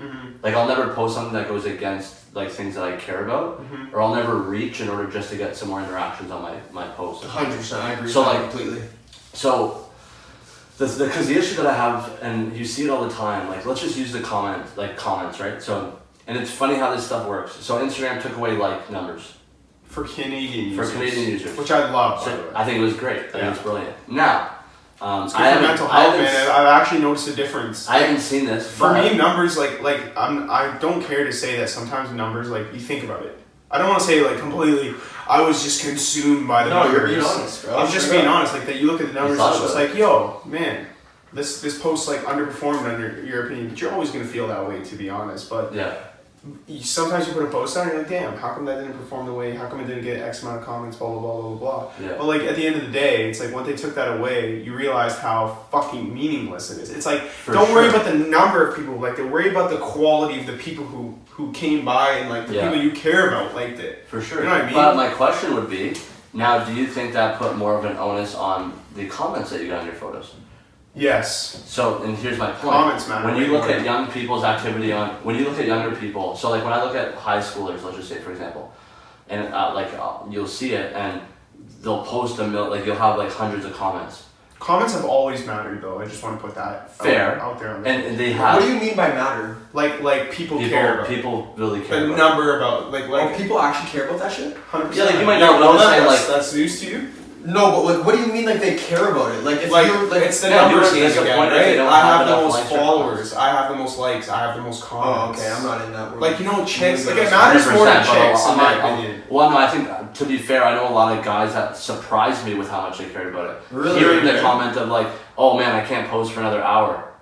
No, that I've never been on that level. I don't care I've- that much. I don't either. But that shit kills dude, I've heard me, these from bro. people that you would never think care about it. Really. I'm just saying, like, so with the comment thing, for example. Me too, and I know, I kind of like have like already a name in my mind. But this is the idea of perception versus reality. Like, people care about putting something out there that people are going to gravitate to. And, like, I'll give you this example. If I want Noah to comment on my photos and say how good I look, I'm going to comment on Noah's photos and tell him how freaking dope he looks. But I'm not saying that's like it's probably more of a girl thing. You're saying like sometimes like Dude, people fish for compliments. man, if you watch and like I'll just give you this towel. Yo, I don't. you're- I'm you're exposing the truths of the IG, and I love but this. I love this. but Let's it's talk not about that. this. It's I want to talk about one thing that has to do with that though. Like we look at it and look at that as a negative thing, but at the same time, it's like sometimes that's a cry for help, man. Some people it's just like, yo, I need somebody to say something nice about me because I haven't been feeling good. So No, I get it, and I get it. I didn't think of it like that. No, but it that is. true. That's true. That could be true. That's my entire point though, where it's like the idea of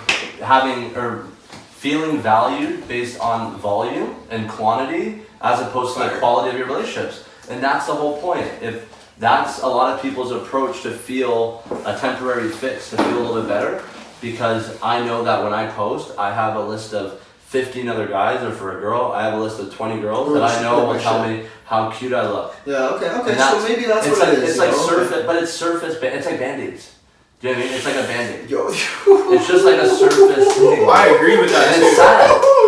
I'm not justifying the fact that why people are fishing for those comments. I'm not justifying the fact that is a good reason to be posting online or whatever. Like that is a part of their fulfillment, which is 100%. And we had this conversation in the beginning of the pod. It's like That's my whole point. It's like so we bring it full here. circle here. But my point is that like sometimes it's like if you kind of realize that somebody's posting something and they're not in a good mood, it's like it takes no effort at all to show people love. Okay, fair enough. I think people have like what's worse than posting a post to get love is being that asshole that like has too much ego to show it. Jeez. That's what's worse, Okay. and that's a bar. And that's a And bar. that's a bar. Word to Clayton Noah. But Yeah. seriously. No, fair. And now, mind you though, like I don't mean because I don't want to. You know what? This is why I like conversation like this because it's like different. That's a different aspect that to be honest, I didn't really think of it like that. Like when I think of like the socials and the comments and all that, like I'm gonna be honest with you. That's not even the thing. Like Yeah, that's a good thing. The way I post is like, yo, these are the amount of followers I have. I think that this picture, I like this picture. I'm gonna post it. Same like here. this That's one. I like this where one. I have So made then, in my so life. then I post it, and then to be honest, I leave it, and then that's it. Yeah. Like I like what I like about IG is that I'm gonna eventually look, even though I deleted some old pictures and shit like that. But like you said, you look back at that point in time, it's like, oh shit, that's jokes. I remember that time. Exactly. You know? That's or what I'm saying. that time I seen Clay at Hess, the first time I seen this guy in years. Okay, but can I felt also like years. can I also be honest though? Yeah. Like my IG feed is for shorties. It's not for males. I don't post for males. Wow. Like, do you post for males? I post some things that like my boys would be like, yo, that's cool. But like I don't like realistically, I'm just being honest. A lot of guys post for shorties. It's like when 100%. when a girl comes and checks out my page, I want her to look at my page and be like, what the fuck? You know what I mean? It's like no. Yeah. I want her to be like, what the fuck? Let me follow this dude. No. I'm just being honest. That's No, it. that's not 100%. bad. I think I'd just say I'd probably do the same, probably. No, but that's, You can judge whoever's listening. You can judge me all you want for that. I really don't give a shit. Like my IG is 4 shorties. yeah, but no. I am doubling down on that. I'm doubling down, bro. I don't care. It's 4 shorties. I don't care. And my thing though, and I don't, when I talk about that whole side and say that I'm on the other way, Yeah. I don't want to make it like I'm not condemning people for viewing it that way.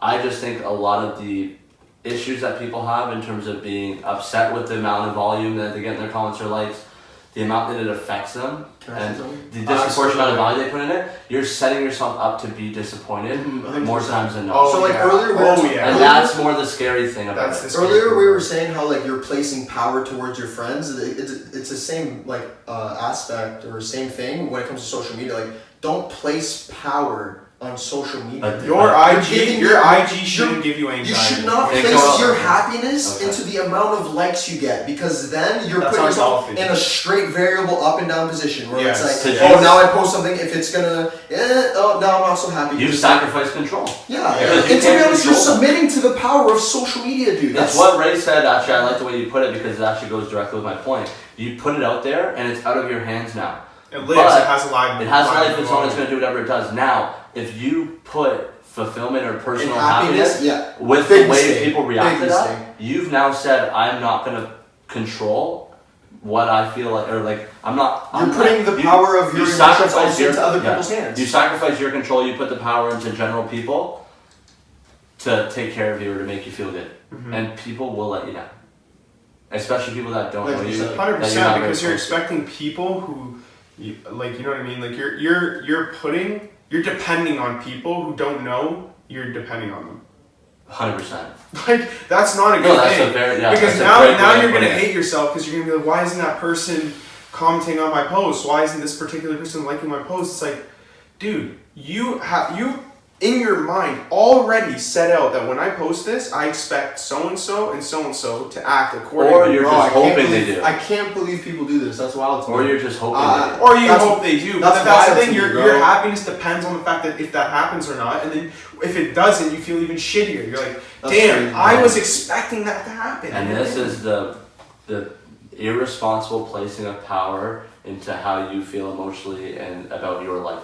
And this Yeah. is, I think this is one of the ideas that's at the forefront of mental health, especially for our generation of people, where we put a disproportionate amount of value or amount of power into the wrong people's hands. And every day you see examples of it with social media because it's the easiest example to see how people are obviously like negatively impacted by people that don't really necessarily. So here's my question now. Like this is a whole different. It ties in, but it's a whole different conversation. Okay. What's the solution?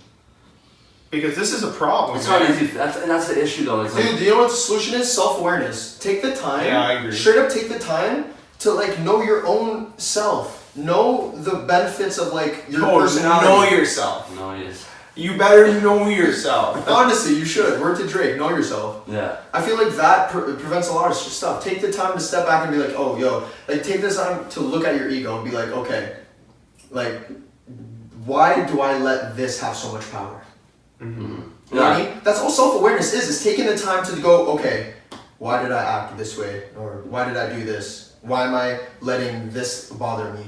Talk about it, okay. Like, I'm not gonna lie, I do that a lot with Clay. Like, straight up, if something's bothering me, I'm calling Clay, bro. And I'm gonna be like, That's yo, a really healthy thing. Like this is on not everybody has that. this is That's on my lucky, mind, bro. You're lucky. You should. Yo, the thing is, man, we do it for breakfast too. This is why, yo, straight up, breakfast is fire as hell. Pick your I best recommend get your boys, And get go to your breakfast close once a week people, at least. once a week type of thing. Even Yeah. if it's not once a week, whenever you get free time, man, It's therapy. go to breakfast because man, that shit is.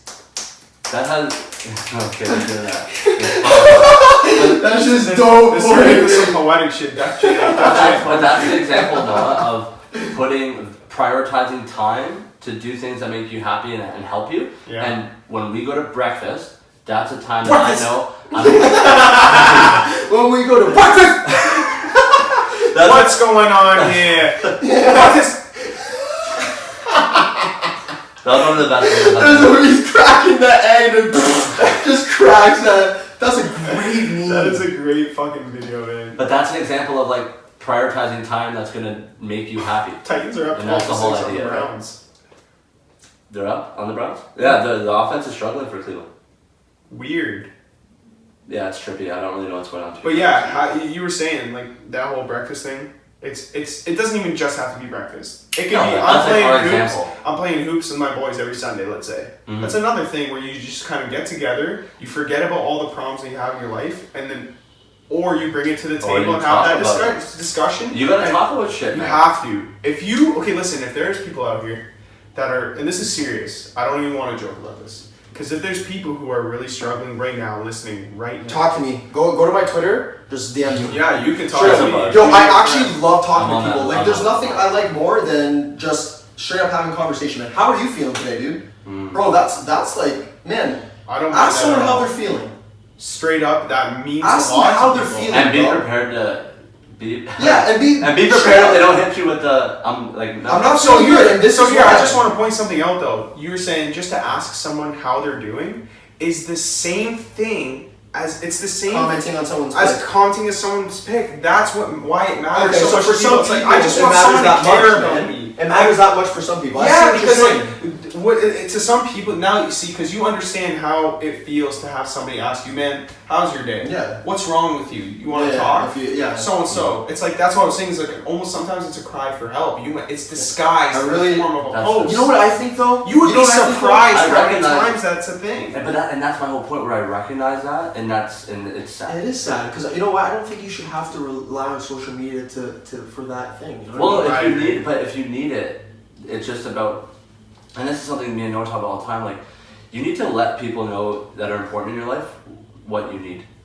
And sometimes, like, I can't rely on Noah to expect that I need a pep talk right now, or I need, like a deep discussion on like. But I'm doing. happy, by the way, that I can get that from him if I want to. For or sure. I can get that from you. And that's my entire point though. Where it's We're like, lucky though. We've spelled out like I just keep using Noah as the example, but Yeah.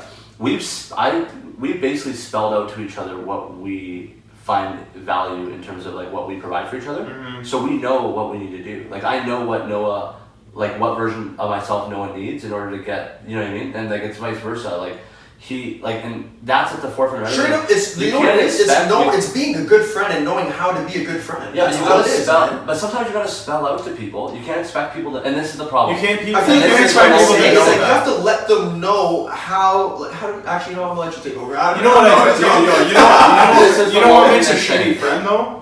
Like if you are afraid to tell that person that thing because you know that they're not going to react in a really nice way, and to be honest, that's a good Odell. look at Odell, man. But what's he doing? He's going backwards. Yeah, well, he was on the verge of doing something special, but he got caught. But he's doing Awesome. too much. He's doing too much. But all I'm saying is like sometimes like a good indicator of a shitty friend is being afraid to tell that person that you want something from them. And it's not selfish to ask a friend, yo man, like I need to talk about something. Is that cool with you? That's not selfish at all. People need that. And that's something as a friend, like in my opinion, a good friend brings that to the table. 100%. Right? So if you're afraid to ask somebody who you consider your friend that something like that, to provide something like that, because you think they're going to be like, oh, you're this and that. I'm not going to use the curse words guys use all the time to like describe people like to damage someone's masculinity. You know what I'm saying? For sure. So like, but those things get tossed around, and it's like, okay, maybe it's a product of they don't think you're serious because a lot of guys don't take that sort of thing serious, and we're getting really in our feels right now. But No, it's fire. but It's a sometimes- topic that, believe it or not, man, this should be talked about more. This Guys- is something people want to talk about. I think men in particular need to be more vocal about how they feel inside, because I feel like Oh, wow. males in society right now are very, very suppressed. Not me, yo. Y'all know me, bro. Right. I think all three of us. I think all three of us are healthy. But this comes back to the same idea. People care more about the way people perceive them than the reality. It's perception versus reality. People don't want to be happy; they want to appear as happy, Yeah. and they put that first. Yeah, which is okay. sad. Dude, to I go agree. back onto the friend thing, what I think makes a dope friend is someone just who respects the amount of time. Time is huge, man. Mm-hmm. If you respect the time that I'm putting in, you're a good friend. Yeah. Totally. And if you could reciprocate that, then you're a good friend, man. I just think though it comes back in a lot of ways to taking control of your life. And like I'll use the example of being lonely, and I think everyone's done this at one point or another. And this is something that I used to do when I was like a younger kid, like elementary school, high school, with Twitter, for example. Like, man, I was one of those kids that would be like sad and tweet about how I was sad. You know what I mean? And I look back at it now and it's just like, it's like I would never do that now. And it's just like, you look back and you cringe and like, oh man. Yeah. But like, you're like, oh man. Yeah, but like you're the kid that happened earlier. Oh, I thought it happened again. But this poor guy. But how many kids, if we really look at it, right? You're really sad. You're in your feelings. You're in your college dorm, and you're having a bad Friday night, and you tweet just some coded like message, quick sentence. It's a cry for help. It's a cry for help, and nobody is there to aid you. And your immediate question and the root of everything is, why isn't anyone helping me? But you haven't. But you haven't explicitly, yeah, exactly. And that's the thing that's where you need to take control. Like, you can't put this message in the air and hope someone bites, or you can't. You can't expect people to know that you're hurting if you haven't told them. And you also can't feel entitled that someone should help you either, even if you were to spell it out. Like, that's not fair for the other person to say your job is to help me when I'm down. See, it's not, but at the same time too, though, I'm gonna. Yeah. It's being used right now. If I put power into the relationship that I have with you, and I give you power, like, and you're one of those really close people, when I do come for you to help and you don't help me, that's gonna hurt that person. Absolutely. It depends on how close that person is to you.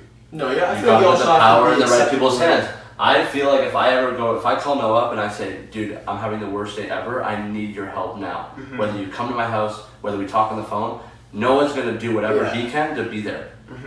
And that's why a lot of power is in his hands, because of our relationship's that close. And I have a few other friends that are like that the same way. People. But you need to work on those relationships. You need to let people know what you need from them. You need to be honest about yourself, so that your friend can react and be like, wow, I didn't realize how sad Noah is. He needs someone to be there for him emotionally. Yeah. And it's not something that you normally think about if those conversations aren't had. You got to take control of how people interact and deal with you by being honest about where you're actually at in your life. And people will run from that, and it's hard. It takes a little bit of courage and like honesty, and you got to be okay with people knowing that you're vulnerable. And we all want to be like.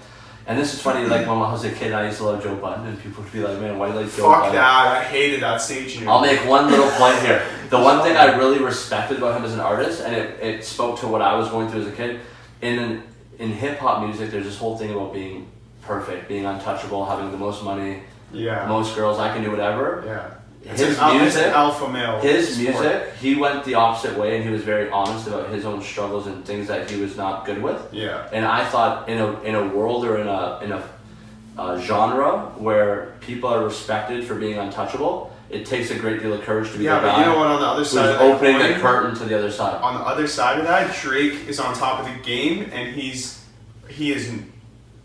The reason for his success is for being vulnerable. People love that. People love being they just want to relate to that. Yeah. So that's what's a huge part of Drake's success, for instance. I know a girl who's happily married till she puts on her phone. This is like what we're talking about. Ooh, that's a bar, eh? But like all she wanted to do was go to Rome and just to show people at home. Yeah, but that's the thing. But that's something like that. Man, it's so true though. That was a crazy track for the culture, by the way. Emotionless. If people who the only thing they got from that song was the that Adonis bar where he's like, I wasn't hiding my kid from the world, I was hiding the world from my kid. If that's all you got from it, you fucking missed the point. I'll give you an example. If you listen to this podcast and you're like, these guys talked for a long time about this and I'm confused as fuck, just play the song Emotionless and you'll look at the lyrics and then you'll be like, oh, that's what they meant. That makes sense. So if you want to save 2 hours, listen to Emotionless and that's it. That's just turn the podcast all you want to listen. This podcast sucks. Don't listen to us. But no, that's like it's like a real thing though. It's an important dialogue to have. Yeah. And I just think unfortunately with that at the forefront, it's hard to not fall into these little traps that are gonna make. I think society is getting better with it though. Yeah. Because there's been a focus on trying to. And there's so much farther to go. I just think we need to stop running. You don't gotta run away from Instagram. You don't gotta delete your Instagram account if you feel like it's not helping you. Yeah. But you just need to. Place less power. Oh, wow, you brought it full circle. That was so beautiful. But that's what it is. The way that you poetically that's what it is. together. So, don't run from these things. Just use them more responsibly and don't put the power. Place less power. So the last thing I want to say is, again, reiterate, if you need help, feel free to contact me. You said it's cool with him. Clay, I'm sure it's okay with you. Absolutely. So that's on the There you table. go, man. So with that being If you want said, to talk, baby, talk to me. Talk to me nice. Talk to me nice, boy. where did that come from? that was growing inside me, Yeah. and then it came out with a life of its own. Talk to Full me circle. nice. Now it's out there. Now it's out there. So Clay, are you on Tinder? You know what? I deleted all dating apps for a really long time. You use multiple, eh? Because for the longest time I only used Tinder. I don't care to be transparent about this, by the way. Like, you'll probably find me on Tinder if you really wanted to. Well, to be fair, man, like if you're on it, people will see it. See it, exactly. So I don't even care to say. So whoever's on it, we'll see you. Yeah. So I was on Tinder for the longest time, and my cousin put me on Bumble.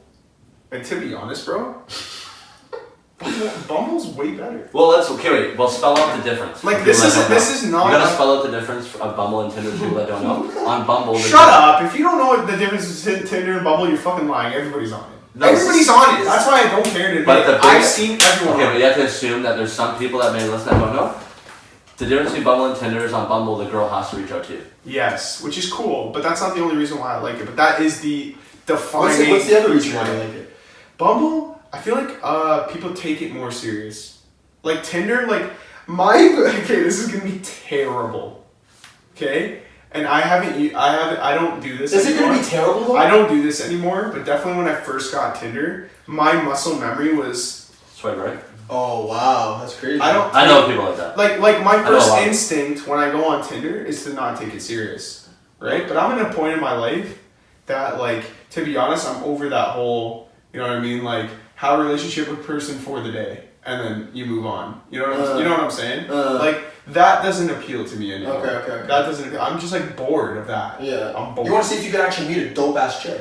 100%. That's You fast. should feel that way. Yeah. That you want to feel someone. You want to Meet a dope ass chick. Yeah. I don't want. That's I what almost I said you did, want to sure. feel someone though, but that was definitely leaning towards the other direction of the point I was trying to make. Wow. Wow. But seriously, but seriously, you should honestly. So anyways, in terms of this whole battle between Tinder and Bumble, because this is the talk of the town now. Okay. This I battle is like the Rodgers versus Brady. Okay. This battle is like really though? this battle is like the Nazis versus the Allies. This is like some of the biggest stuff in history right now. Is the Tinder versus Bumble. I didn't realize that. And you know what? Bumble's up 10 after they put the Bumble patch on the LA Clippers jersey. That was a bar. So I noticed this, and it blew my mind that an LA this is genius though. Genius. An LA sports team Is promoting. is advertising A a dating app. It is In the biggest market. and the reason why I'm so okay with talking about it, Clay, is because that very reason is they're normalizing it. Like dating apps. It's been normalized. Let's you Yeah, act I like think eHarmony hasn't been a thing since. No, but when eHarmony, but when eHarmony was out, But when you you heard admit somebody you're was on it, you're like, Would this you? guy's on eHarmony. You wouldn't admit You you're can't on. be Yeah, I telling me. was never in that. Like, I wasn't old enough to be able to be using that shit. Yeah, so I me actually too. wonder what it was like. Were people like that, or was it a big? When thing? I first- maybe it was a big. When thing I for those first signed up for Tinder, I was a little bit ashamed of it, I won't lie. Because it's like, oh, fuck, dude, like, seriously, like, I'm on Tinder right now? Like, what's wrong Okay, with fair you? enough. I feel But like now I it's agree. like, I that's feel like like I a normal agree. part of the way that I feel like I agree. our generation has come up. It's like meeting people online. How different is it than making a friend on Xbox or PlayStation? Or Dude, the way I think of it is like this: how many people? And straight up, be honest with yourself. How many people do you follow on Instagram that you don't actually have talked to before? That's a bar. That's a bar. Okay. That's the same thing. You know what I mean? Stop acting like it's not. Instagram isn't Tinder, because guess what, people? It's 2019. It's the We're same going. thing. It's pretty much the same thing. It is. Instagram is It's Tinder. for the shorties. It's for the shorts. Everything I do Oh. is for the short. No, but that's a great point. Everything I do. Yo, I go for a walk, it's because I want to be slim for the shorties. I don't walk because I like it. I hate walking. But I that's don't why- even lift because I like it. No, I like it. That's I love so that shit. shit. But that's why That's Instagram so now has much. swallowed other social media, like Twitter, for example, that's why Twitter is in the back burner now in a lot of ways, and Instagram is a lot more popular. Okay, so I just want to talk about that like very shortly. I feel like Twitter went from like very high, dipped, crashed, but now it's coming back. Well, I use Twitter for news. It's coming back. Dude, realistically, I feel like Twitter has perfected it. It's perfected. I love Twitter. Why? Because let's be real, man. If anybody wants to voice an actual opinion, you're gonna post a picture. On IG? No. If you want to hear someone say some shit, what does Kanye do? He tweets something. And Twitter's 10 times funnier. Let's talk about Twitter's 10 times funnier. Let's just keep it on the idea of like Instagram is like a dating app. Yeah. The reason why our generation is on Instagram more than Twitter is for that sole reason. Oh my god, bars. Because it's photos. No, because it is, and it's right. And I completely, but I will agree with what you said. Like, I feel like the first like couple times I like downloaded Bumble and, or Tinder and yeah. I don't know. I was, but you're like, a little ashamed of it. At first I was. I was like, should I use this? Yeah. I was like, do I need to use this? Right, it's like a hit to your pride, to your ego. It's like, fuck, man, like I can't meet. But then once you take it, what's wrong with my game? I gotta resort to this, but it's not even like that. It's just that's what you think as a man. Really, it's 2019. That's just, it's normal. It's mad normal. So, anyways, all my point is, I just want to bring it back to the war. Because I don't think there's a war. Because shut up, dude. There's totally a war. I'm on both sides. I'm on both sides because I use both. I won't lie. But the reason why, there's a few reasons why Bumble is elite. So if you're contemplating getting on it, if you're on Tinder, you've never tried Bumble, cut it out. You need to get Bumble, and I'll tell you why. One, way more likes. You don't run out of likes as fast. Oh, okay. Okay. The other thing is that dating is not the only thing. Setting the limit every day. You get put on that 12-hour probation. Buddy, you know when you're doing the right click, or the right swipe, you run out in like 30 seconds. That's crazy. At my rate. At my swipe per second rate that I take pride in, I'm an Olympic athlete. Yeah, you're like absolutely. That's how you work out. Absolutely. Everything I do is for the shorties, including my fucking hand speed. So that's that. That's crazy. But listen, I'll tell you why Bumble's way more elite too. It's outside of just dating, there's two other modes. There's like one where people can focus on finding friends. There's like Bumble BFF. I should fucking work for Bumble. So to be honest, I'm gonna send this to fucking Bumble. #ad. You can find friends. Yeah. So it's called like Bumble BFF, I think that's what it's called. Okay. And the third one is Bumble Business. Bumble Biz. Smart fucking Biz is like a biz. Yes, like it's genius fucking marketing, by the way. But it's like, how many people use it?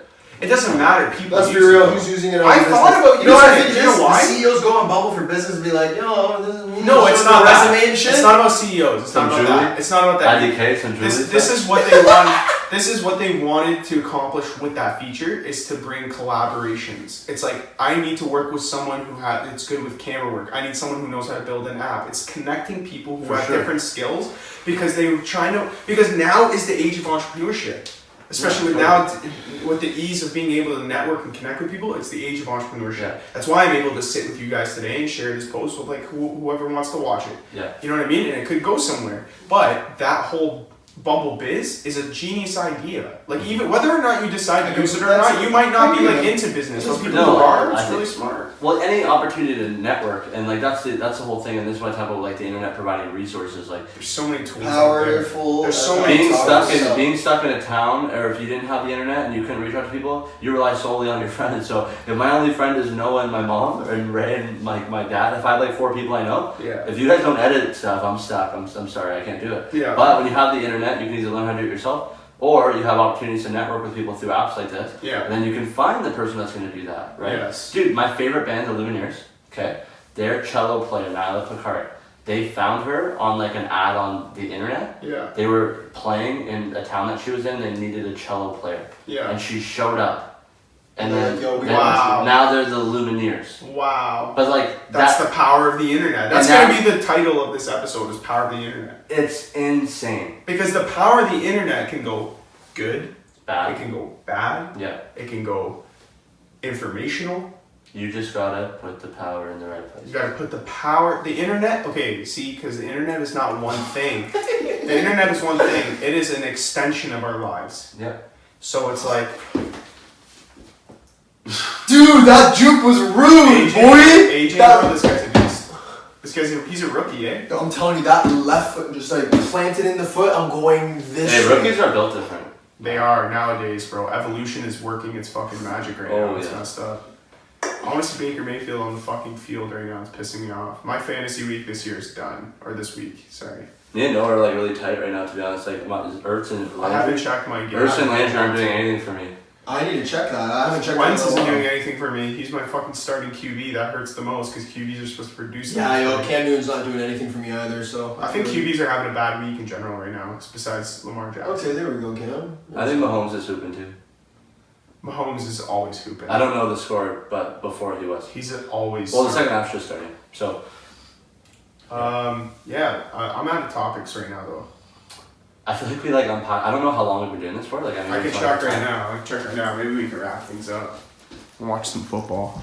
It's been going on for an hour 35. Do you want to keep going for 2 hours? We got 25 minutes to kill. Is there anything that you guys have on your mind right now specific? Is there something you want to talk about? Do you want to talk about last night? Can we get into that, or is that way too like rated R? Too spicy. Okay. Yeah, that's not a good Save it for a non-class. I wasn't gonna name any names. This has been a really good episode. Like, this is our best episode yet. Okay, yeah.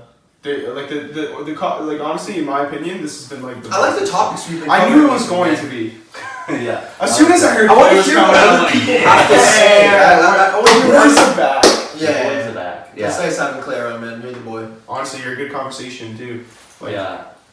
Very well spoken. 100%. You got some good I feel like insight a lot of on the some times, things. like, to be honest, if I'm trying to say something, I can't get it out. I feel like you just know how to just like Word you'll your like piece thoughts. it together. I'll be like, yeah, you know. Yeah, and I don't like these are funny things though, where you think about like how different people just have like a little thing that they're just naturally comfortable with, and is it natural? Is it, you know what I mean? Like, so for me, the one thing that I've always valued in terms of communication, and I think it's a reason why I can like I have been like a solid communicator. Yeah.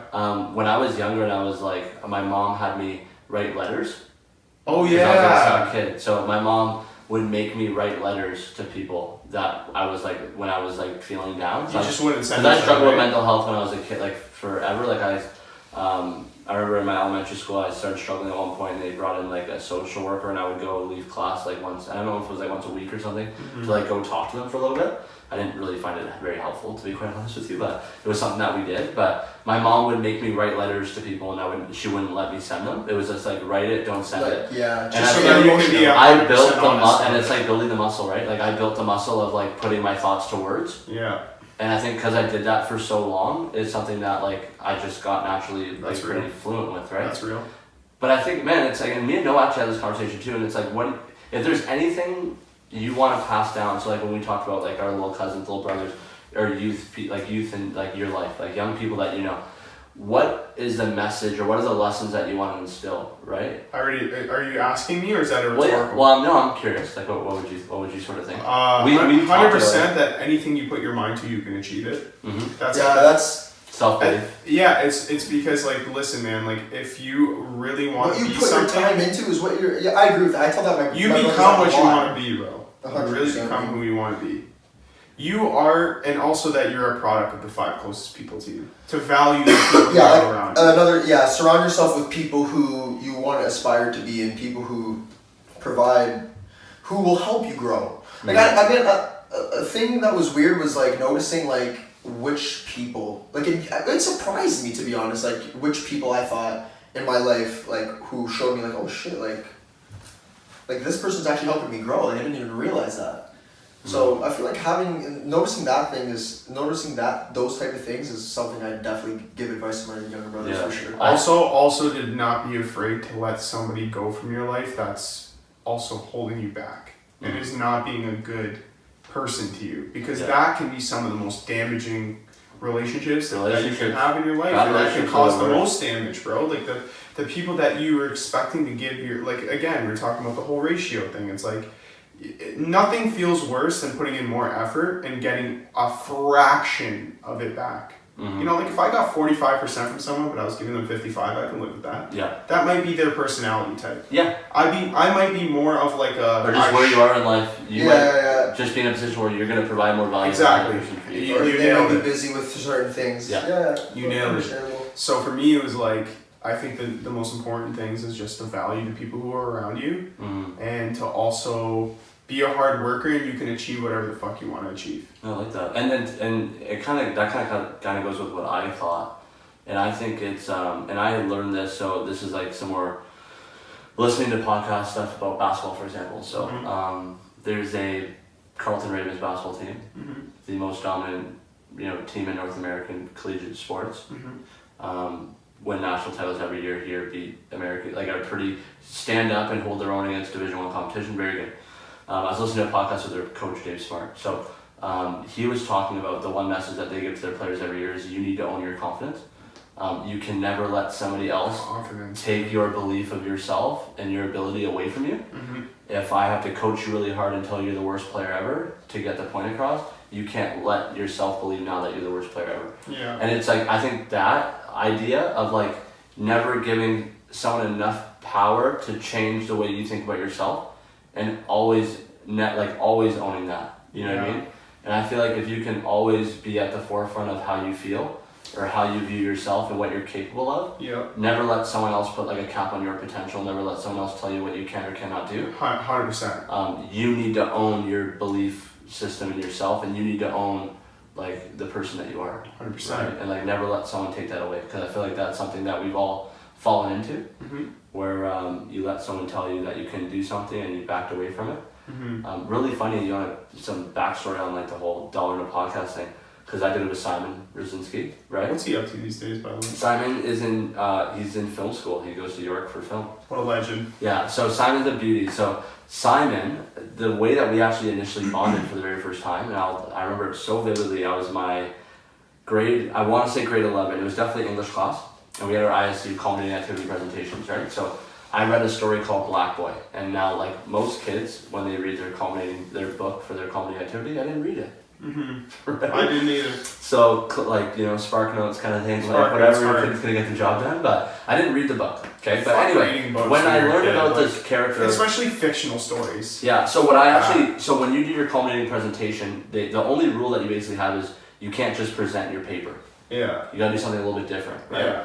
So the direction that I took my presentation was I compared myself to the lead character in Black Boy, and I talked about how there were similarities and differences in us, and it was like a character analysis. Yeah. Me to the person. Okay.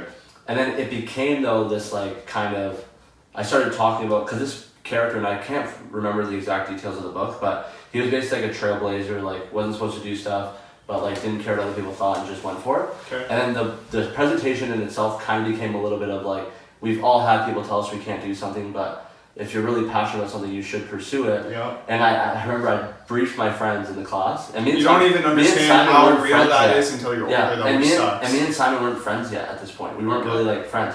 So I briefed a couple of my buddies. I'm like, hey, at the end of my presentation, I'm going to ask the room to share something that they're passionate about that people have told them not to pursue. Yeah. I can't get crickets. Okay, so like you need to say something. Yeah. Okay, so you take the next 10 minutes to think about it. Yeah. When I ask the question, do not leave me hanging up there. Yeah, 100%. But luckily, other people had wanted to chime in. Yeah, and we're telling stories. So it sick. became a really cool thing. But what were some of the answers that you got? A girl wanted to be a writer, but she was told not to. I used the example of when I went to my guidance office to talk about pursuing careers in school. I wanted to be a writer. I wanted to be a journalist. They told me not to do it because it doesn't pay well enough. Because they're like, the average journalist makes X amount. And then I asked the question. They know the internet age is some of the highest paying if you run a blog. I asked the question of, well, what makes you think like I'm going to be just like an average journalist? Yeah. Do you know what I mean? Yeah. Like, why are you going to tell me? Damian Williams? So that was the issue. Yes! That was the sort of issue that I had. And people were into it. People were like giving ideas and stuff, but this guy's Simon, turned out of the fucking he doesn't give a fuck. Simon, no, this is fire. I'm listening. The really cool thing about Simon was like, it was later on that we spoke for the first time, and he was like, dude, I've been wanting to be friends with you ever since I listened to your presentation. Wow. And that's how we got really close. Cool. That's pretty cool. And that's how we actually got really close in boys. And Simon was going to go to school for like being fucking, like he's a smart kid. Like he was going to go to school to like, Simon was smart as hell. But to be honest, like, and we made the joke that I ruined his life. because like, and like me and his mom will joke about it like when we were always hanging out, because like Simon was like, nope, He would have been a doctor. I love or some movies. shit. Like, I want to go to film school. I'm happy. And now whatever, and then we've always made No, the it's joke the right of thing like to the deal that we basically have is like, I've led you down this path of like following your dreams. If shit hits the fan, It's I your have fault. to have a couch available for him. Like Yeah. I need to let him live with me when that day comes. Fucking If fair shit hits enough. the fan, right? I'm Fair I'm cool with enough. that. But like, but yeah, like, Calf! now this guy's like in film school pursuing his dreams, kind of thing, doing his thing. We don't talk a lot anymore. We actually reconnected a couple days ago. for the Oh first yeah. time, which was Oh cool. yeah. But yeah, man, that's actually like the backstory of how like we actually got friends and started doing all the podcast stuff. Oh man, my team sucks. You're struggling? Not that bad. Dude, you still got a bunch of players to play. You're in good shape. For now, you're in good shape. Chubb needs to do something, man. You're winning. Think of it like Yeah, but that. he's playing more players, you know, and my quarterback only has 13 points. Son of a bitch! Fuck. I have a question for you, Clay. Okay. So you're done the dollar in a pod. Mm-hmm. Okay, that's not coming back. Is that Not that exact thing. If I come back with another podcast, okay? That's exactly what I was gonna ask you. Is there something in the back pocket that you want to create? Are you working on a project? Are you going to put something out for the masses as kind of like your vice? Like it's your vice. This is your release, your creative. Yeah, so that I do kind of. I don't want to like put my cards on the table kind of thing, but I guess I can share. But this would be the time to do it. so my biggest thing, and like it's been at the forefront of everything, I feel like we need to push creativity, and we need to like embrace that, and people that want to create, we need to we need to push people along and help them Support along each that. other, like support So local creators. I sort of believe, thing. essentially, yeah. So I believe that there's, like, I had this idea, this was kind of funny, and it never ended up happening, but, so when I watched, like, James Corden, like, karaoke, I was like, that's the greatest job in It's a history. really good That's, like, job. the greatest thing ever. It's a really good job. But, like, so I had the idea of doing, like, a short podcast, and then, like, a car ride. And then I want to do it with like local people that have businesses or like something on the go that they can promote, and it's just like a platform for people to promote stuff and get to know people, the person behind the business. That's pretty sick. Right? So, but Doing something for the city. But I never necessarily formulated. But what I'd actually honestly like to do, and like my bigger idea, and like maybe if there's other creative people in Hamilton and they're interested in this, like for sure, let's do it. I'd honestly like to create something like almost like a network or a channel with multiple different types of creative people, and to use that platform, and then using the different audiences and different types of content, and being able to push that and drive production or drive like eyeballs and people watching and viewership with each other. My more bigger idea is to create a network that different creative people can use as an opportunity to promote what they do locally. We can get behind each other in terms of like creatives. Yeah. And just have like a cool kind of platform where you can get a lot of local people that you're friends with or know, that you can have an opportunity to support them through like Yeah, different and I think creative that's ventures. really needed right now. Podcasts is something that are like obviously is my thing that I love and that you guys are doing, which is really cool. And I fucking love there's podcasts. so many other things, but like to be able to use a podcast, for example, I'm gonna drop a little ad here. Do you mind? No. Do I drop a little promo? So Oh, my right shirt, ahead. if you like my shirt, okay, it's LVMK apparel. It's a local brand. Dope gear. So like anything. Who's making it? So Han and Jesse Ho. Han and Jesse. They're Shout out locals to you here in guys. Canada. My sister's a part of the brand too. Cool. They just spent the last couple weeks at the CNE. They had a booth. Sick. So it looks dope too. Like no, it's like gold on the quality black gear, and the print yeah. is mad high quality. And I like can the see that fabric this too is not feels dope. cheap. Yeah, so it's like really good. Honestly, It's like really high good quality clothes. Yeah. Shirts, shirts, sweaters, tank tops, a bunch of cool I might stuff. have to get into this. LVMK_apparel, I think is the Instagram if you want to like. So say it you again. can throw it in the bio. LVMK. Yeah, so it's Leave Your Mark Apparel. So it's LVMK_apparel Okay. on boom. Instagram. We'll put it in the bio. Boom. Or the description, Leave sorry, your that you can bio. click on. Yep. But, so the really cool thing that I get behind this is they're really good people, obviously. 10% of all proceeds goes towards City Kids in Hamilton. Okay. So, if there's anything that you can get behind is people helping people. Okay. And I obviously, agree with that 100%. the whole brand, the more that you Support learn about locals, it, the more you man. can get behind it. So, Support locals. if you want to see some more gear or learn a little bit more, go on Instagram, LVMK_apparel. Look at all this stuff. If you like it, buy something. And if you want to talk to them, they're really cool people. DM them, talk to them. They're really dope. But I believe platforms like this should be used to push other local people, and I think the more that we use each other as an opportunity to push each other forward, I think I it definitely really helps want to everybody. elevate, bro. I want to take this. I tell him all the time of Yeah. my vision is for this podcast. Yeah. It's like this isn't a ho hum thing that I want to do. Mm-hmm. This is like You want to be 2 feet in. this is the real Like, all thing. in, This kinda. is the real thing for me. Yeah. Like I'm trying to go the distance. Yeah. This time around. It's something that also gives me purpose. So even if it doesn't, it's something that I do. Mm-hmm. You know what I mean? Like I Yeah, can this talk is about something it. that I just look forward to every I whenever love you this. message, like I whenever love you it. message You know who's somebody, actually like, really, pod. you know who's a large influence for me? Bill Simmons. Bill Simmons is dope. So like the way that he kind of has like Grantland, and he has like a network that he kind of runs, and he has content of his own, but he has other people, and then it kind of goes across all different things. Yeah. That's kind of like, that's something that would motivate me more so than just like having an individual podcast. Yeah. Being able to create a platform or a network to have more than one sort of creative person, and to have a bunch of content that everybody can find interest in, or anybody can go to watch. Right. I would like to good, more yeah. so connect creative people and develop a platform to do that. Yeah. So that's more something that I That's thought dope. about. So if you are a creative person, you watch this and you're That's a like, fire hey, that's thing. hella interesting. All creative people are welcome to the show, by the way. Yeah, and We have I think 2 more guests that are coming in, but after that, yeah. it's free show. But no, if you're like a creative person, you build stuff, you have a business, whatever it might be, and you either find that interesting and and maybe you have an idea that I haven't talked about, and you can actually help push that forward. Yeah. It's something that we can all do kind of collaboratively together to make it right. But Yeah.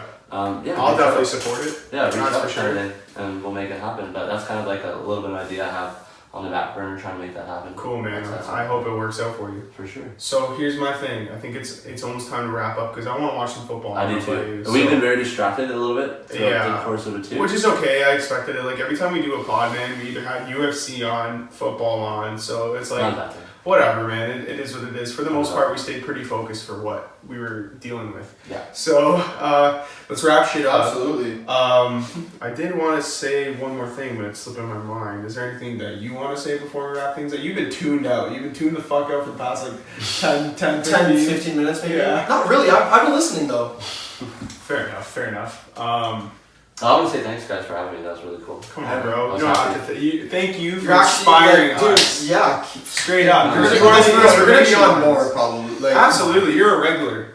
Yeah. You're a regular, bro. If you're You're cool with regular. that. If you're cool with that. I'll come when I can.